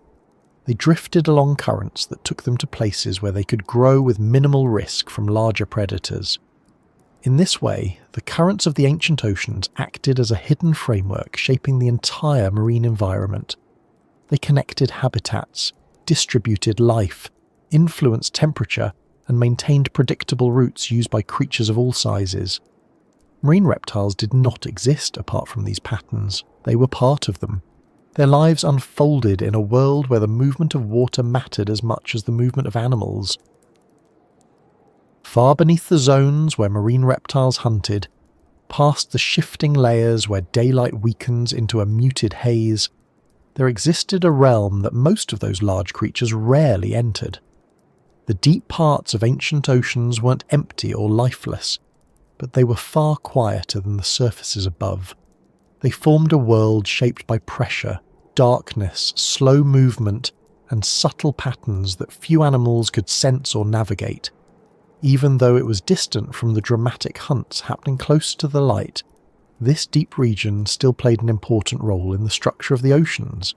It influenced where nutrients gathered, how food chains operated, and how the entire marine system stayed balanced. In these depths, sunlight was either weak or non-existent. Without light, photosynthesis couldn't occur, so this layer didn't generate food in the same way shallower regions did. Instead, it relied on what drifted down from above. Small particles of decaying organisms, pieces of plants, discarded shells, and countless tiny organisms formed a slow, steady rain of material sinking toward the bottom. This downward flow fed the creatures that lived in the darker zones, providing a consistent, though sparse, source of nourishment. Even though the deep-water animals didn't hunt in the same way large predators did, they survived on this steady stream of falling food. Because this environment was so different from the lively, well-lit areas near the surface, the animals that lived here often looked strange compared to their surface counterparts. They didn't need the same streamlined shapes. They didn't rely on speed. Instead, they adapted to a world where movement was usually slow and energy conservation mattered more than fast reactions. Many deep-water creatures had elongated bodies, soft structures, and large eyes adapted to gathering even the smallest traces of light. Others had no need for eyes at all, living in areas where light never reached. Their senses evolved to detect vibrations, chemical cues, or small changes in water movement. Pressure also shaped life in these deeper zones. With every meter of depth, pressure increased. At certain depths, the pressure became immense, far beyond what most marine reptiles or fish could tolerate. Animals that lived here developed bodies without large air pockets. Gas-filled structures like swim bladders were often absent because they would collapse under the pressure. Instead, many deep-dwelling animals used oil-filled organs or gelatinous tissue to maintain buoyancy. Their bodies were flexible rather than rigid, able to withstand forces that would crush animals adapted for higher layers. In this darkness, the pace of life slowed. Many creatures moved with deliberate motions. Their metabolisms were slower. They didn't chase prey with bursts of energy. They waited. They filtered. They scavenged. They followed faint chemical signals in the water until they reached food sources. They didn't need large brains or complex hunting strategies. Their survival depended on patience and the ability to navigate an environment where food might be sparse but still steady enough to sustain them. Some marine reptiles may have occasionally ventured into these deeper regions, though not for long. Their bodies weren't built for extreme pressure, but they could dive far enough to reach dim zones where certain prey hid during the day. Ichthyosaurs, with their large eyes, likely took advantage of these depths more often than other reptiles. Their eyes allowed them to pick up faint outlines, helping them track prey that descended below the light during daylight hours. Even so, they couldn't survive in deeper regions permanently. They dove when needed and returned to upper layers where pressure was manageable and oxygen levels were higher. The deeper layers formed natural refuges for some species. Smaller fish hid here during the day, rising back toward the surface at night when predators were less active. This daily movement created patterns that repeated for millions of years. Marine reptiles followed these movements without fully entering the darkest depths themselves. They stayed in transitional zones where their bodies could function effectively, but the continuous migration of small prey between light and darkness connected both layers, making the deep sea an important part of the ocean's rhythm. The temperature in the deep ocean was significantly lower than at the surface. Because sunlight didn't warm these layers, they remained cool and stable. This stability shaped the lives of the creatures that lived here. They didn't experience seasonal variations in temperature as much as surface dwellers did. Instead, their environment remained consistent, with only small fluctuations caused by shifting currents or slow geological changes. This consistency meant that deep-sea animals often lived longer than their surface counterparts. Their slow metabolisms and lack of seasonal pressures allowed them to grow and age gradually.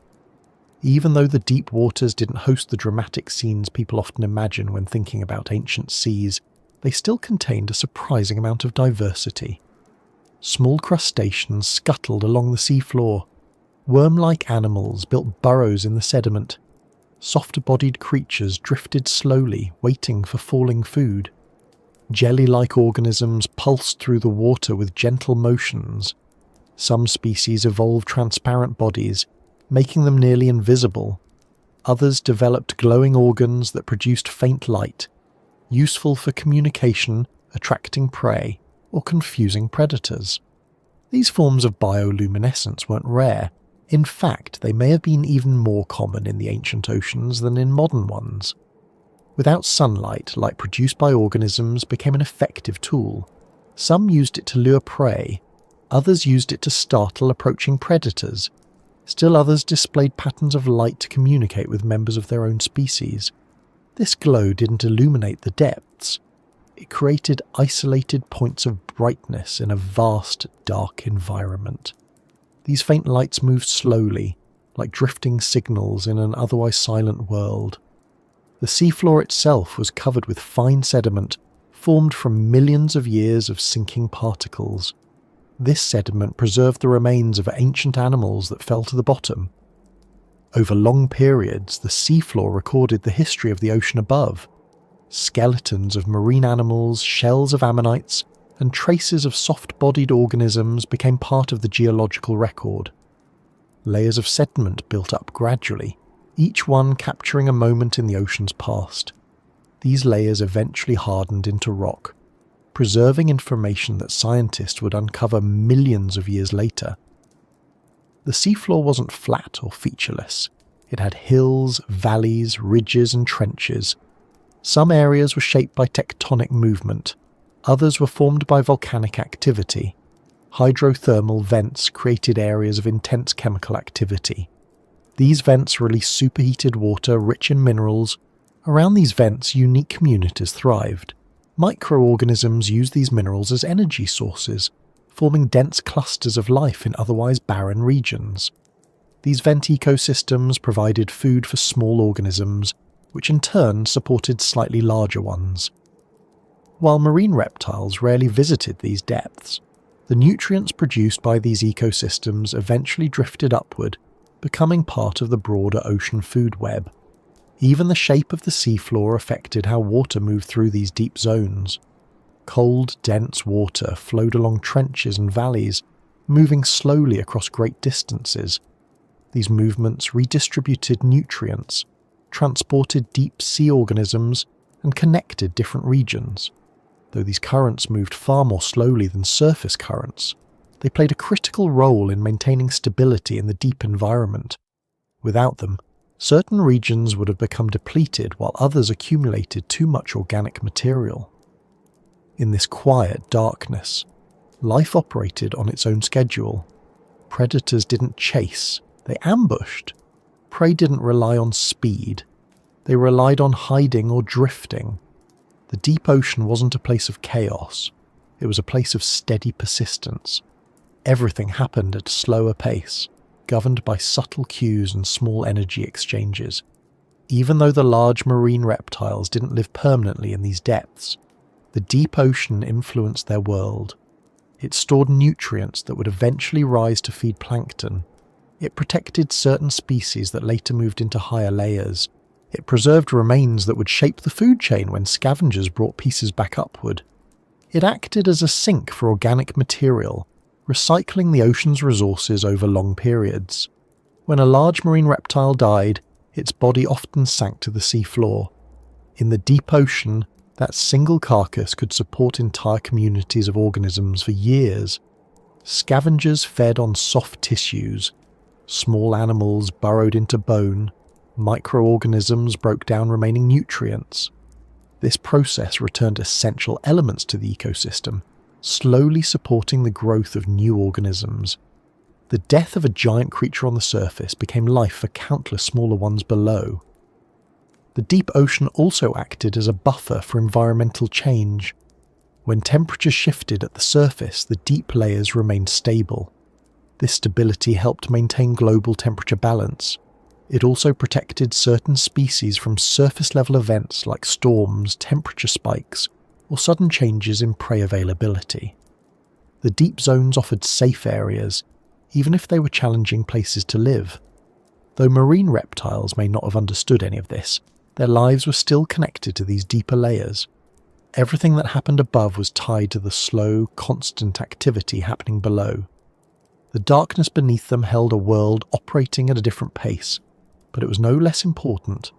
It was simply quieter, less dramatic, steady and patient.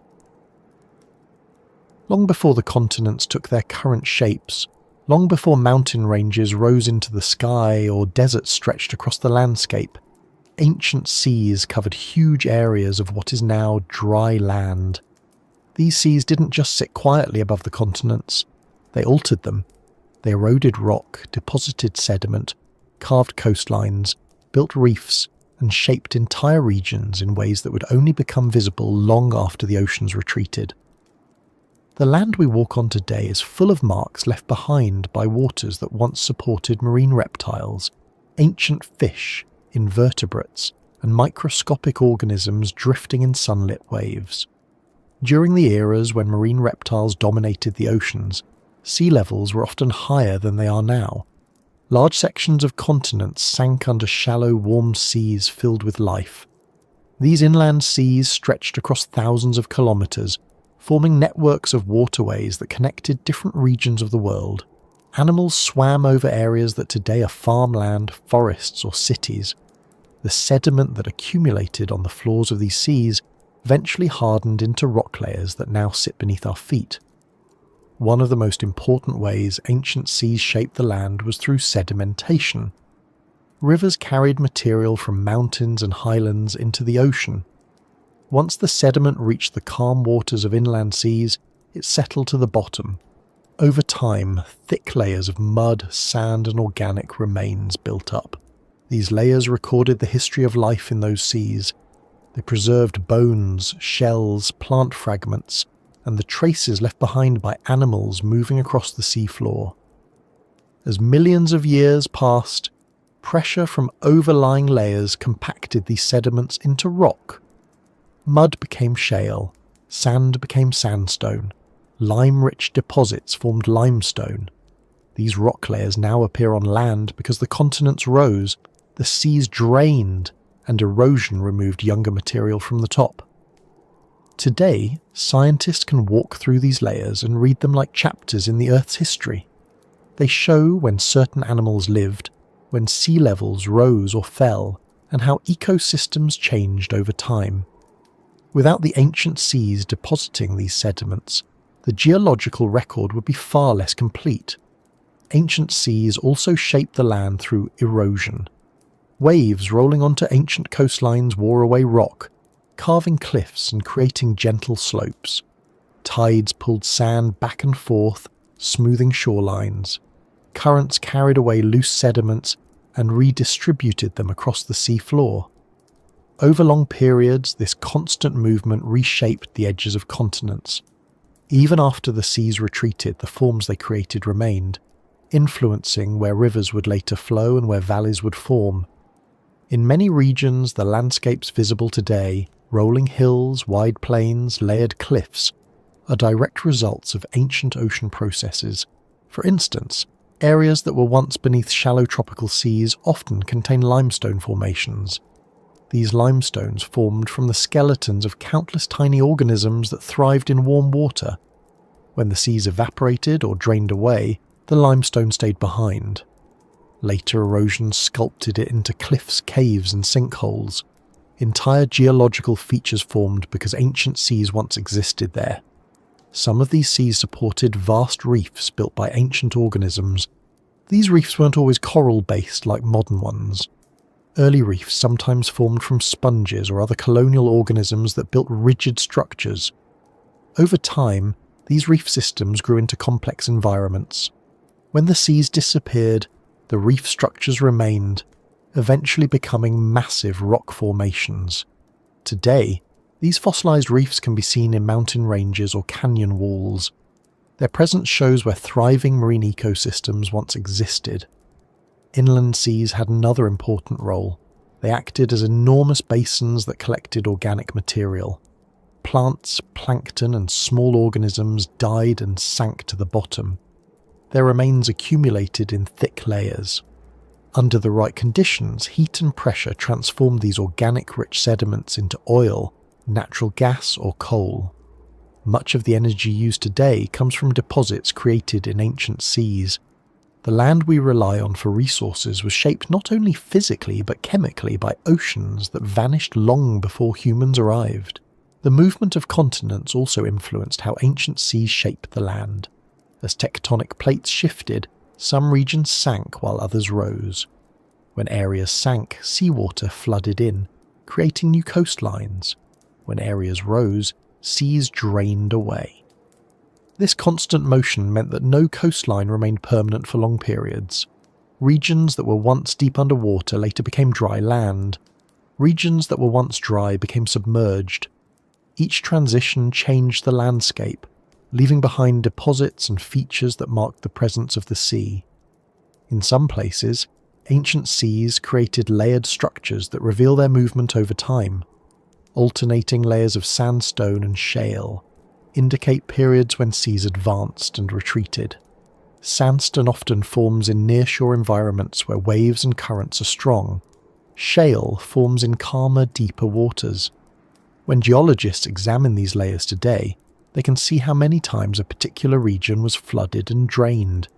Each cycle reshaped the land, depositing new material or eroding old layers. The fossils found in these layers also show how marine environments influenced the development of future land ecosystems. Many early land animals evolved near coastlines. These coastal environments offered access to both water and land, providing transitional spaces where evolutionary changes could take place. The presence of ancient seas shaped not only the physical landscape but the biological pathways that eventually led to the diversity of life on land. Even the distribution of minerals in modern landscapes can be traced back to ancient oceans. The evaporation of seawater in some regions left behind thick deposits of salt and other minerals. These mineral layers now lie beneath deserts or plains. In some areas, marine activity concentrated certain metals in sediments that later became valuable ore sources. The ocean didn't only shape the surface of the land, it influenced the resources buried within it. the retreat of ancient seas also exposed environments that would later support new ecosystems. When an inland sea dried up, it left behind flat plains rich in nutrients. Plants colonized these areas first, followed by animals. Over millions of years, these former seafloors became grasslands, forests, or deserts, depending on climate. In many regions, the fertility of the soil directly reflects the organic material left by the ancient marine ecosystems. Even the shapes of river pathways were influenced by ancient seas. When seas retreated, the low-lying areas they left behind became natural channels for flowing water. Rivers carved new paths through the soft sediments of former seafloors, creating valleys and basins. Today's river systems often follow these ancient depressions. Without the shape left by ancient oceans, modern watersheds would look very different. Mountain ranges also hold evidence of marine influence. Some mountains contain fossilized shells and marine sediments at their highest peaks. These peaks were once seafloor that rose due to tectonic movement. Entire sections of ocean floor were pushed upward, compressed, and folded into towering ranges. This process preserved marine fossils far above the modern sea level. Their presence in these high places shows how dramatically the land has changed since the time of marine reptiles. The presence of ancient seas influenced how life moved across continents. When certain regions were flooded, land animals were isolated. When waters drained, new pathways opened. These changes influenced migration patterns, encouraging some species to spread into areas that were previously unreachable. Marine reptiles sometimes adapted to new coastal environments created by shifting seas, influencing how different groups evolved over time. The climate also responded to the presence of ancient seas. Large inland seas affected temperature and humidity in surrounding regions. They moderated climate by absorbing heat during warm periods and releasing it slowly during cooler times. This stabilization created environments where certain plants and animals could thrive. When the seas receded, climates shifted. New ecosystems replaced old ones. Some animals moved away, others adapted. Even today, many landscapes carry the signature of ancient oceans in their structure. Rolling hills often mark former marine deposits. Flat plains indicate old seafloors.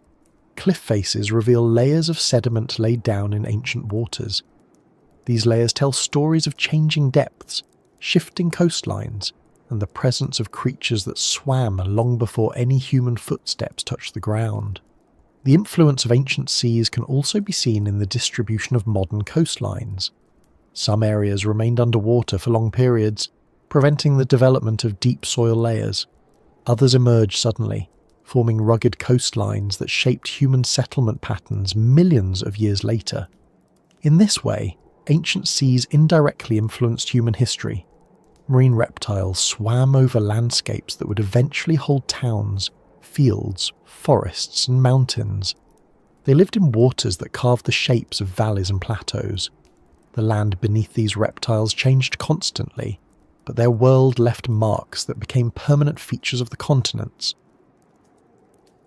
For all their power, all their size, and all their adaptations, the great marine reptiles did not last forever. They thrived for millions of years across shifting oceans, changing climates, and evolving ecosystems. They adjusted to new prey, new competitors, and new environmental patterns. They survived fluctuations that would have eliminated less adaptable creatures. Yet eventually, these ocean titans disappeared. Their disappearance wasn't caused by one single event. It was the result of many factors accumulating over long stretches of time, each one placing new pressure on species that had once seemed unstoppable. The earliest signs that things were changing appeared long before the final extinction events. Ecosystems rarely collapse all at once. Instead, they shift slowly as conditions change. For marine reptiles, one of the first major pressures came from changes in the ocean itself. Sea levels rose and fell repeatedly. Inland seas that had once provided safe, warm environments shrank or disappeared. New coastlines emerged. Old coastlines vanished. These shifts created new habitats for some species, but removed vital feeding grounds for others. Reptiles that relied heavily on specific regions or prey types began to face difficulties when their stable environments transformed. Climate changes also played a major role. The warm, stable periods that supported the growth of large marine reptiles did not last indefinitely. Temperature fluctuations altered ocean currents, prey distribution, and the availability of nutrients. Some periods brought cooling, others brought warming. These changes did not always match the needs of animals that depended on steady water conditions.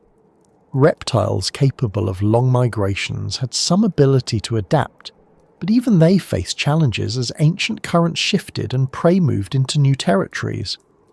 Another significant pressure came from the evolving fish populations. Fish continued to diversify throughout the Mesozoic era. Their body shapes became more efficient. Their movement patterns improved. Some fish species developed defensive traits that made them more difficult to catch. Others formed large schools that complicated the hunting strategies of slow-turning predators. As fish became faster and better adapted to escaping, marine reptiles had to expend more energy to chase them. This extra energy cost created subtle disadvantages that accumulated over time. The arrival of new predators also reshaped the oceans. Sharks, which had been present for millions of years, continued to evolve into more advanced forms. Their jaws became more powerful, their senses sharpened, their swimming efficiency improved. Sharks didn't eliminate marine reptiles directly, but they competed with them for prey. In some regions, sharks became dominant predators in environments where reptiles had once held the advantage. Competition does not always lead to immediate extinction, but it can slowly weaken populations by reducing available food and increasing energy expenditure. Prey availability shifted in other ways as well. Ammonites, which had been a major food source for many marine reptiles, began to decline toward the end of the Cretaceous period. Changes in ocean chemistry, sea levels, and climate affected ammonite populations. As ammonites decreased, predators that depended heavily on them had to adapt to new diets. Not all species had the flexibility to make this transition easily. Those with specialized teeth or jaw structures struggled when their preferred prey became scarce. The environment continued to change through tectonic activity. The arrangement of continents moved closer to what it is today. As land masses shifted, ocean circulation patterns were disrupted. This instability affected temperature gradients and nutrient flow. The long, warm inland seas that once supported large marine reptile populations gradually disappeared. In their place, narrower ocean basins formed, with different conditions that favoured some species over others. Reptiles that had thrived in wide, open, warm waters found fewer environments that matched their needs. Reproduction also became a limiting factor. Many marine reptiles gave birth to live young, which allowed them to spend their entire lives in the water. But giving birth required safe, stable environments. In times of greater environmental fluctuation, nursery areas became less predictable.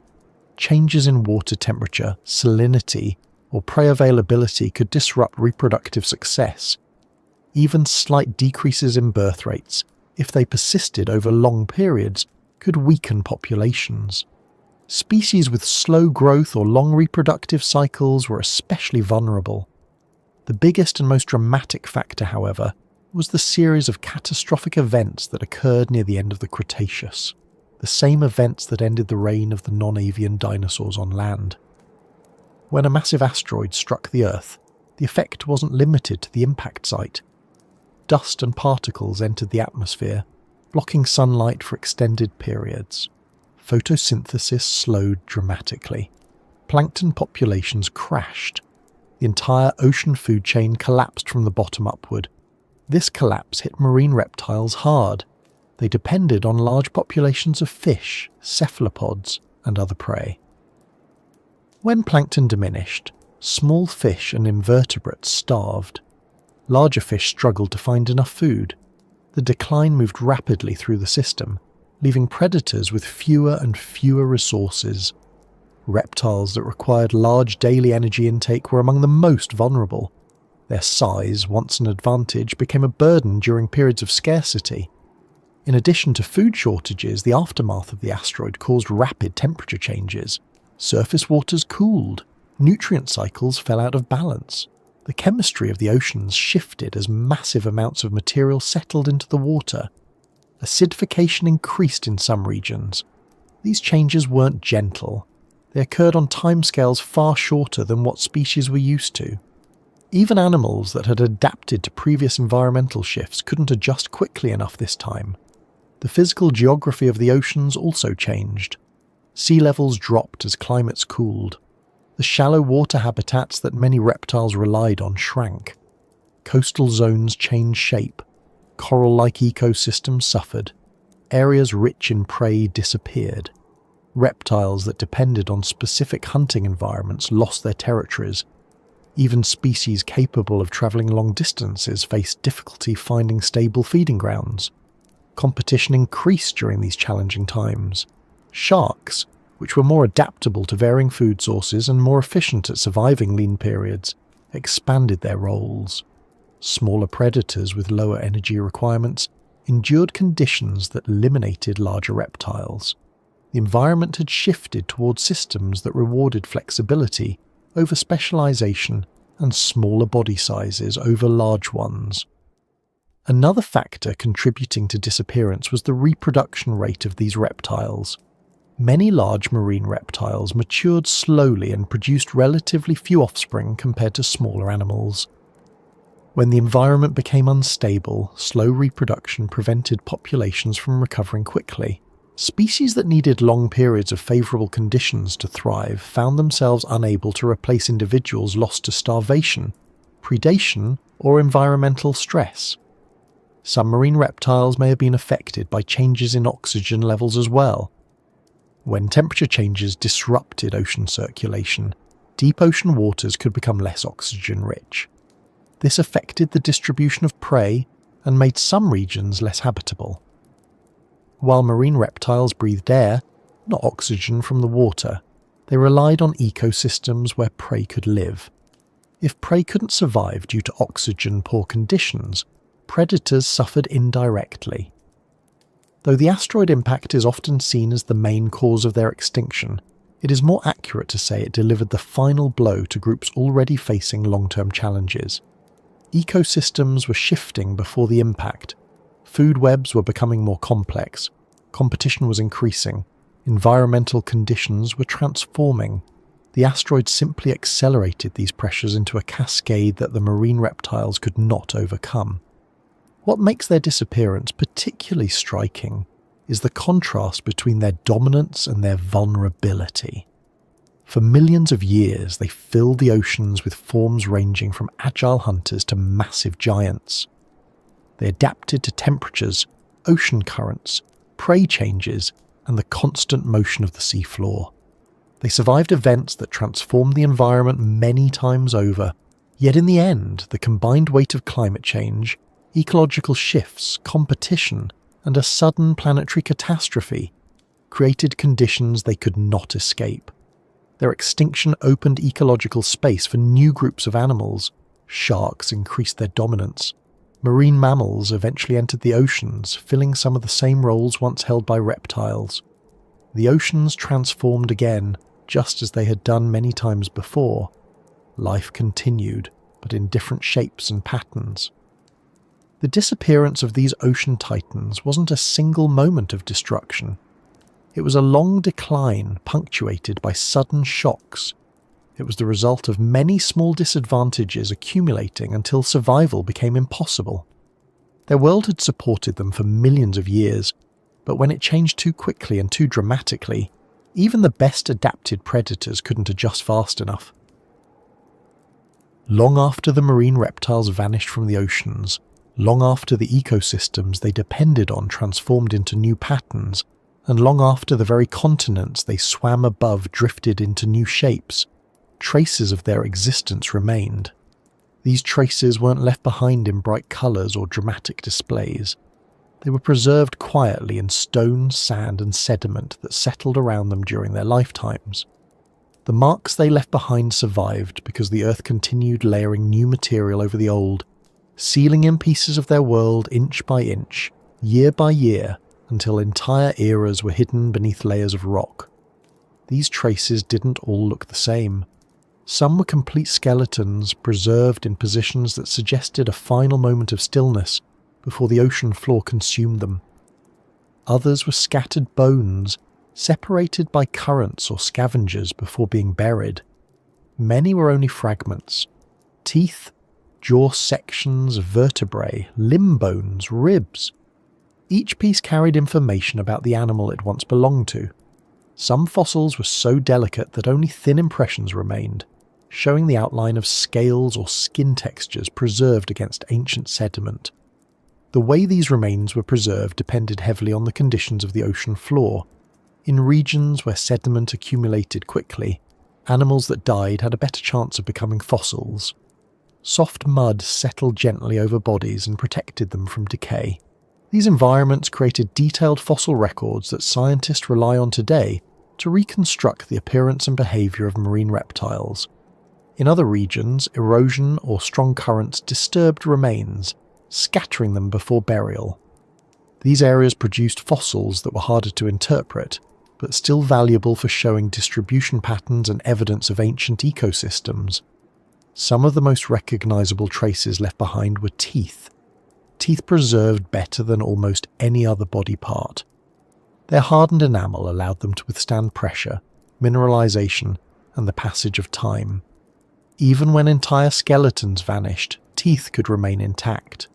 The shape, size, and placement of teeth provided essential clues about diets, hunting methods, and species identity. In many fossil beds, teeth are found far more frequently than bones, forming a dense record of the predators that once swam through the oceans. Vertebrae also survived well. Marine reptiles often had large, thick vertebrae that resisted decay and compression. These bones, when discovered in long series, revealed the length and structure of tails, necks, and bodies. The patterns of attachment between vertebrae helped scientists understand how these animals moved. Some species had vertebrae that allowed quick side-to-side motion. Others had structures that indicated stronger, more rigid movement. By studying these bones, scientists could reconstruct swimming styles, hunting methods, and even how certain animals may have interacted with each other. Limb bones and flippers often appeared in the fossil record as well. Though more delicate than vertebrae, these bones sometimes preserve details of muscle attachment and joint motion. The shape of flippers revealed how different species propelled themselves through the water. Long, narrow flippers suggested efficient gliding motion. Shorter, broader flippers indicated powerful strokes used for quick acceleration. Every detail helped refine the picture of what these animals looked like in motion. In some rare cases, fossils included impressions of soft tissue. These impressions captured the outlines of fins, skin textures, or internal structures. They provided information that skeletons alone could never reveal. For example, some ichthyosaur fossils preserved the outline of their body shape, showing that they had tail fins similar to modern dolphins. These discoveries helped confirm swimming styles that had only been theorized previously based on bone structure. Trace fossils also played a role in understanding ancient seas. These weren't remains of the animals themselves, but evidence of their activity. Marks left on the seafloor indicated where creatures fed, travelled, or interacted. Patterns in sediment showed where animals rested or where their flippers brushed against the bottom. These indirect signs added depth to the fossil record, revealing behavioural patterns that bones alone couldn't capture. In regions where ancient reefs existed, fossils of marine reptiles sometimes appeared embedded within reef structures. These reefs preserved snapshots of entire communities. Small organisms lived within the crevices. Larger animals swam around them. When reptiles ventured near these reefs, either for feeding or while chasing prey, they occasionally became trapped or died nearby. The reef material then covered and preserved parts of their bodies. Today, these reef fossils appear in rock formations far from the sea, raised by tectonic forces or exposed by erosion. One of the most surprising things about fossil distribution is how far inland many marine reptile remains are found. These fossils appear in deserts, mountain ranges, plains and river valleys, places that today seem completely disconnected from the ocean. Their presence in these regions shows how drastically the landscape has changed. What is now dry land may once have been covered by warm, shallow seas where marine reptiles swam freely. Over time, the water retreated and the land rose, carrying their remains along with it. In some regions, fossil beds hold evidence of entire ecosystems preserved together. There might be marine reptiles, ammonites, fish, mollusks, and plants all fossilized within the same layers. These beds reveal information about how species interacted, which prey were most common, and what environmental conditions existed. The combination of fossils paints a more complete picture than isolated remains could ever provide. Fossils also show signs of injury, disease, and life history. Bite marks on bones reveal interactions between predators. Healed fractures show that some animals survived attacks or accidents and continued living. Growth rings inside bones, similar to the rings inside tree trunks, reveal age patterns and seasonal changes in growth. These details help scientists understand lifespan, maturity, and reproductive cycles. One of the most informative types of fossils comes from animals that died shortly before giving birth or while still carrying developing young. These fossils reveal reproductive methods. In ichthyosaurs, for instance, fossils showing embryos inside the body provided proof that these reptiles gave birth to live young. This discovery changed the understanding of how marine reptiles lived and how deeply they were adapted to life in the water. Sedimentary layers themselves hold clues about the environment the fossils formed in. The grain size, colour and composition of sediments reveal whether the area was part of a deep sea, a shallow coastal region, a calm lagoon, or a rapidly moving current. Fossils found in fine-grained clay indicate calm water with little disturbance. Fossils in coarse sand suggest higher energy environments where waves or currents were stronger. These details help scientists reconstruct ancient coastlines and sea conditions. Some fossils contain mineral replacements that form detailed, three-dimensional replicas of original structures. Minerals like silica or calcite filled spaces inside bones or shells, preserving internal features that would otherwise have been lost. This process sometimes created exceptionally detailed fossils revealing structures at a microscopic level. These fossils helped identify fine features like blood vessel channels or patterns of bone growth. Even microfossils contributed to the picture.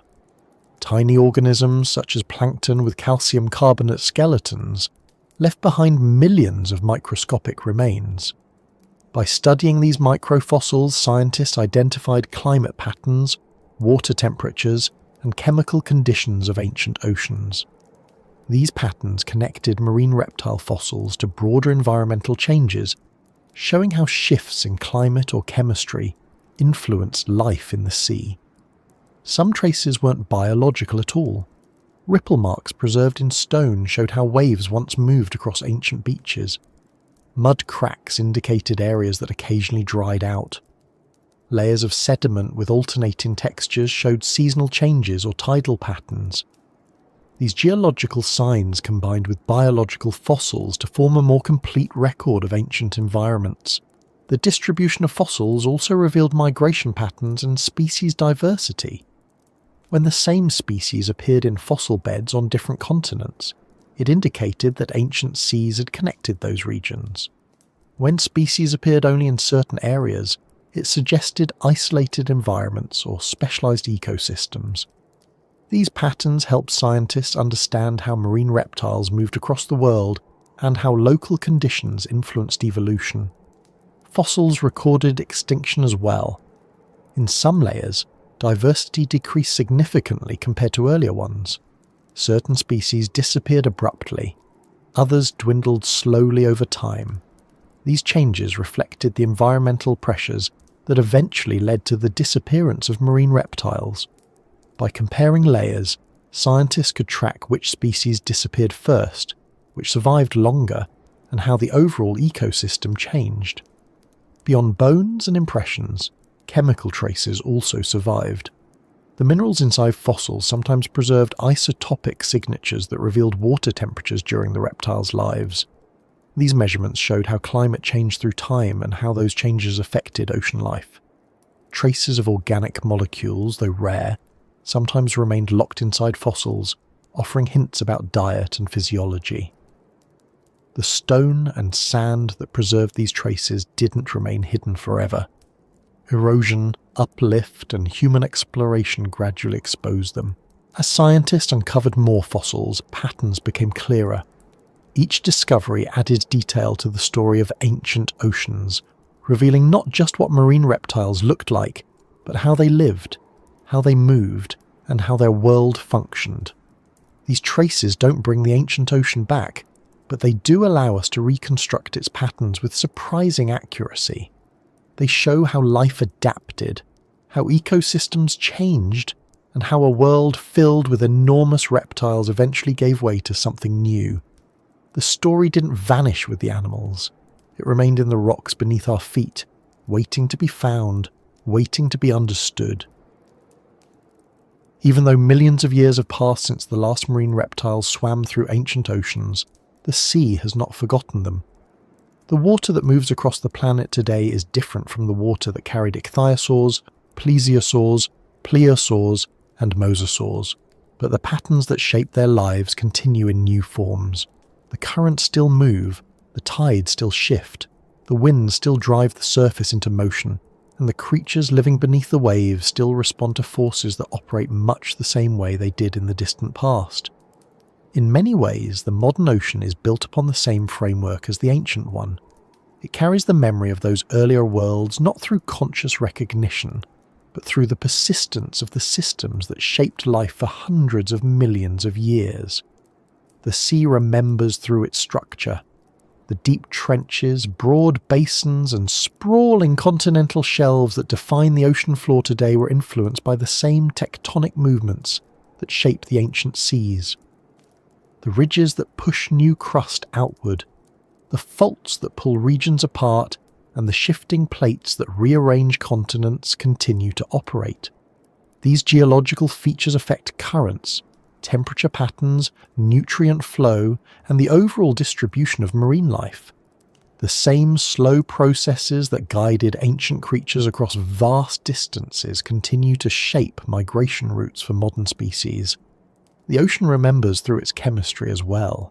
The water carries dissolved minerals, nutrients, and salts that accumulate from the erosion of land and the breakdown of organisms. These chemicals cycle through the water much as they did millions of years ago. Some of the elements drifting in the sea today once passed through the bodies of marine reptiles, processed by their bones, muscles, and organs before returning to the water. At the microscopic level, the components of ancient bodies became part of the sea's chemistry, incorporated into the global cycle of elements that continues with every wave and current. The patterns of life that unfold in the modern ocean also reflect memories of earlier systems. Schools of fish still migrate along predictable routes shaped by currents. Sharks still patrol coastlines and open waters, relying on senses and hunting methods honed over countless generations. Whales travel great distances, following deep water pathways that resemble the routes once used by marine reptiles. These migrations are not conscious echoes of the past, but they exist because the underlying structure of the ocean has not fundamentally changed. The sea remembers through the continuity of its food webs. Plankton still form the foundation of life, drifting near the surface where sunlight reaches. Small fish still feed on these drifting organisms, just as ancient fish once did. Larger predators still hunt those fish, and scavengers still wait for opportunities at every level of the chain. Though the species have changed, the roles remain. The interactions that define marine ecosystems today are built on principles that shaped life in ancient seas long before humans appeared. Even the behaviours of modern animals carry faint reflections of their ancient predecessors. Some marine mammals hunt using strategies that resemble those used by long-extinct reptiles.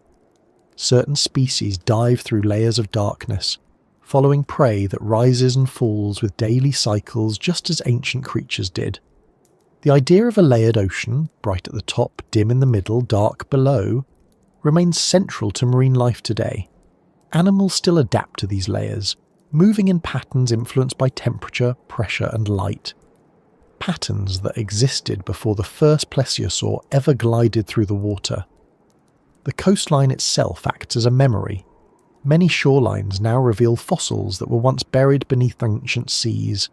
These cliffs, riverbeds and desert exposures show the remnants of oceans that shaped the land. They hold skeletons and impressions that record how life moved through the water. The land remembers through these traces, but the sea remembers through continuity. Each wave hitting the shore today is part of a cycle that began long before humans saw the ocean as something to study, travel across, or dream about. The ocean also remembers through the survival of certain lineages. Sea turtles, for example, began their evolutionary journey during a time when marine reptiles dominated the oceans. They survived the transitions that eliminated the giants. Their shells, flippers, and lifestyles carry hints of ancient design principles shaped by earlier seas. Crocodiles and their ancestors survived the same eras, living in coastal regions affected by the same currents and ecosystems. Though they are not marine reptiles in the same sense as ichthyosaurs or mosasaurs, they experienced many of the same forces and retained structures that connect them to that past. Some fish species also preserve elements of ancient oceans. Coelacanths, once thought extinct, are relatives of ancient fish that existed during the age of marine reptiles. Their survival into modern times shows how some lineages endured while others vanished.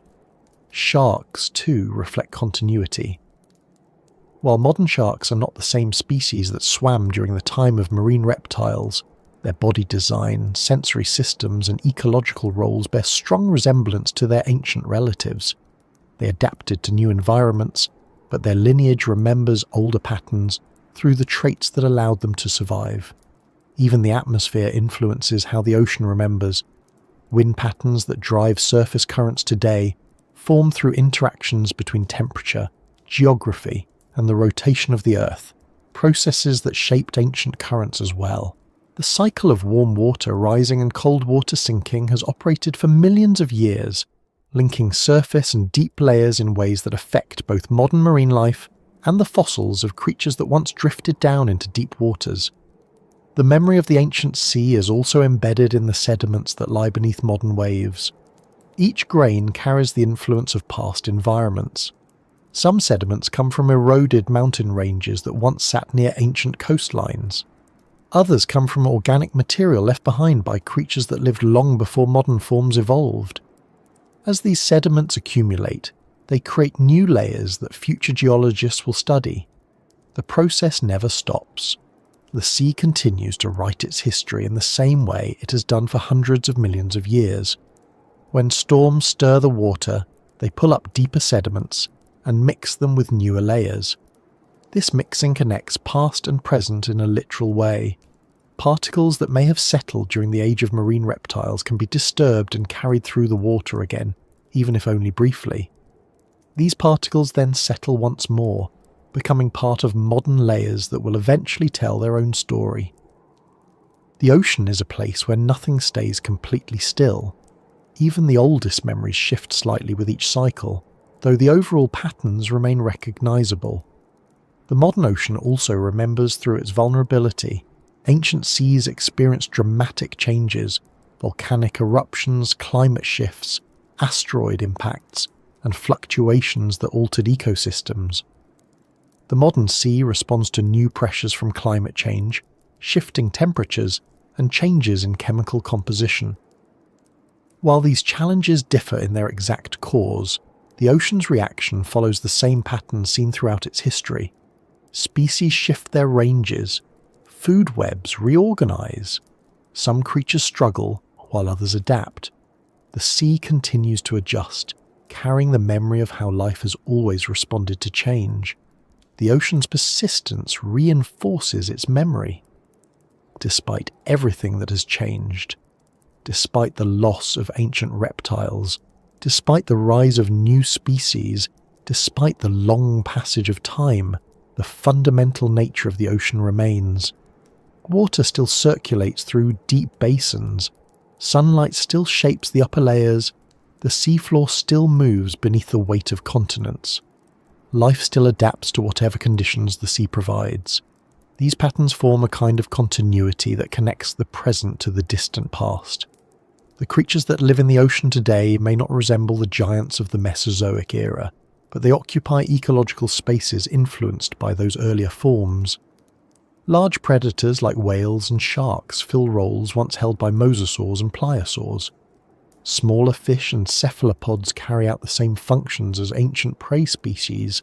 Even microorganisms drifting near the surface behave much like their predecessors, supporting food webs that depend on sunlight and nutrient cycles. The sea remembers through these recurring patterns. It holds on to them not through intention, but because the physical rules that govern its structure never stopped operating. The movements of water, the interactions between temperature and salinity, the vertical layers created by light, and the vast networks of life that depend on these systems continue exactly as they did when the first marine reptiles ventured into open water. Even the silence of the deep carries echoes of the past. In the darkest layers, where pressure is immense and light cannot reach, the quiet conditions resemble the environment that preserved so many ancient fossils. The deep sea continues to serve as a repository of remains, holding on to the traces of modern animals just as it once held the remains of the giants. Over millions of years, those remains will become part of the layers that future creatures may never see, but will eventually shape new interpretations of the ocean's history.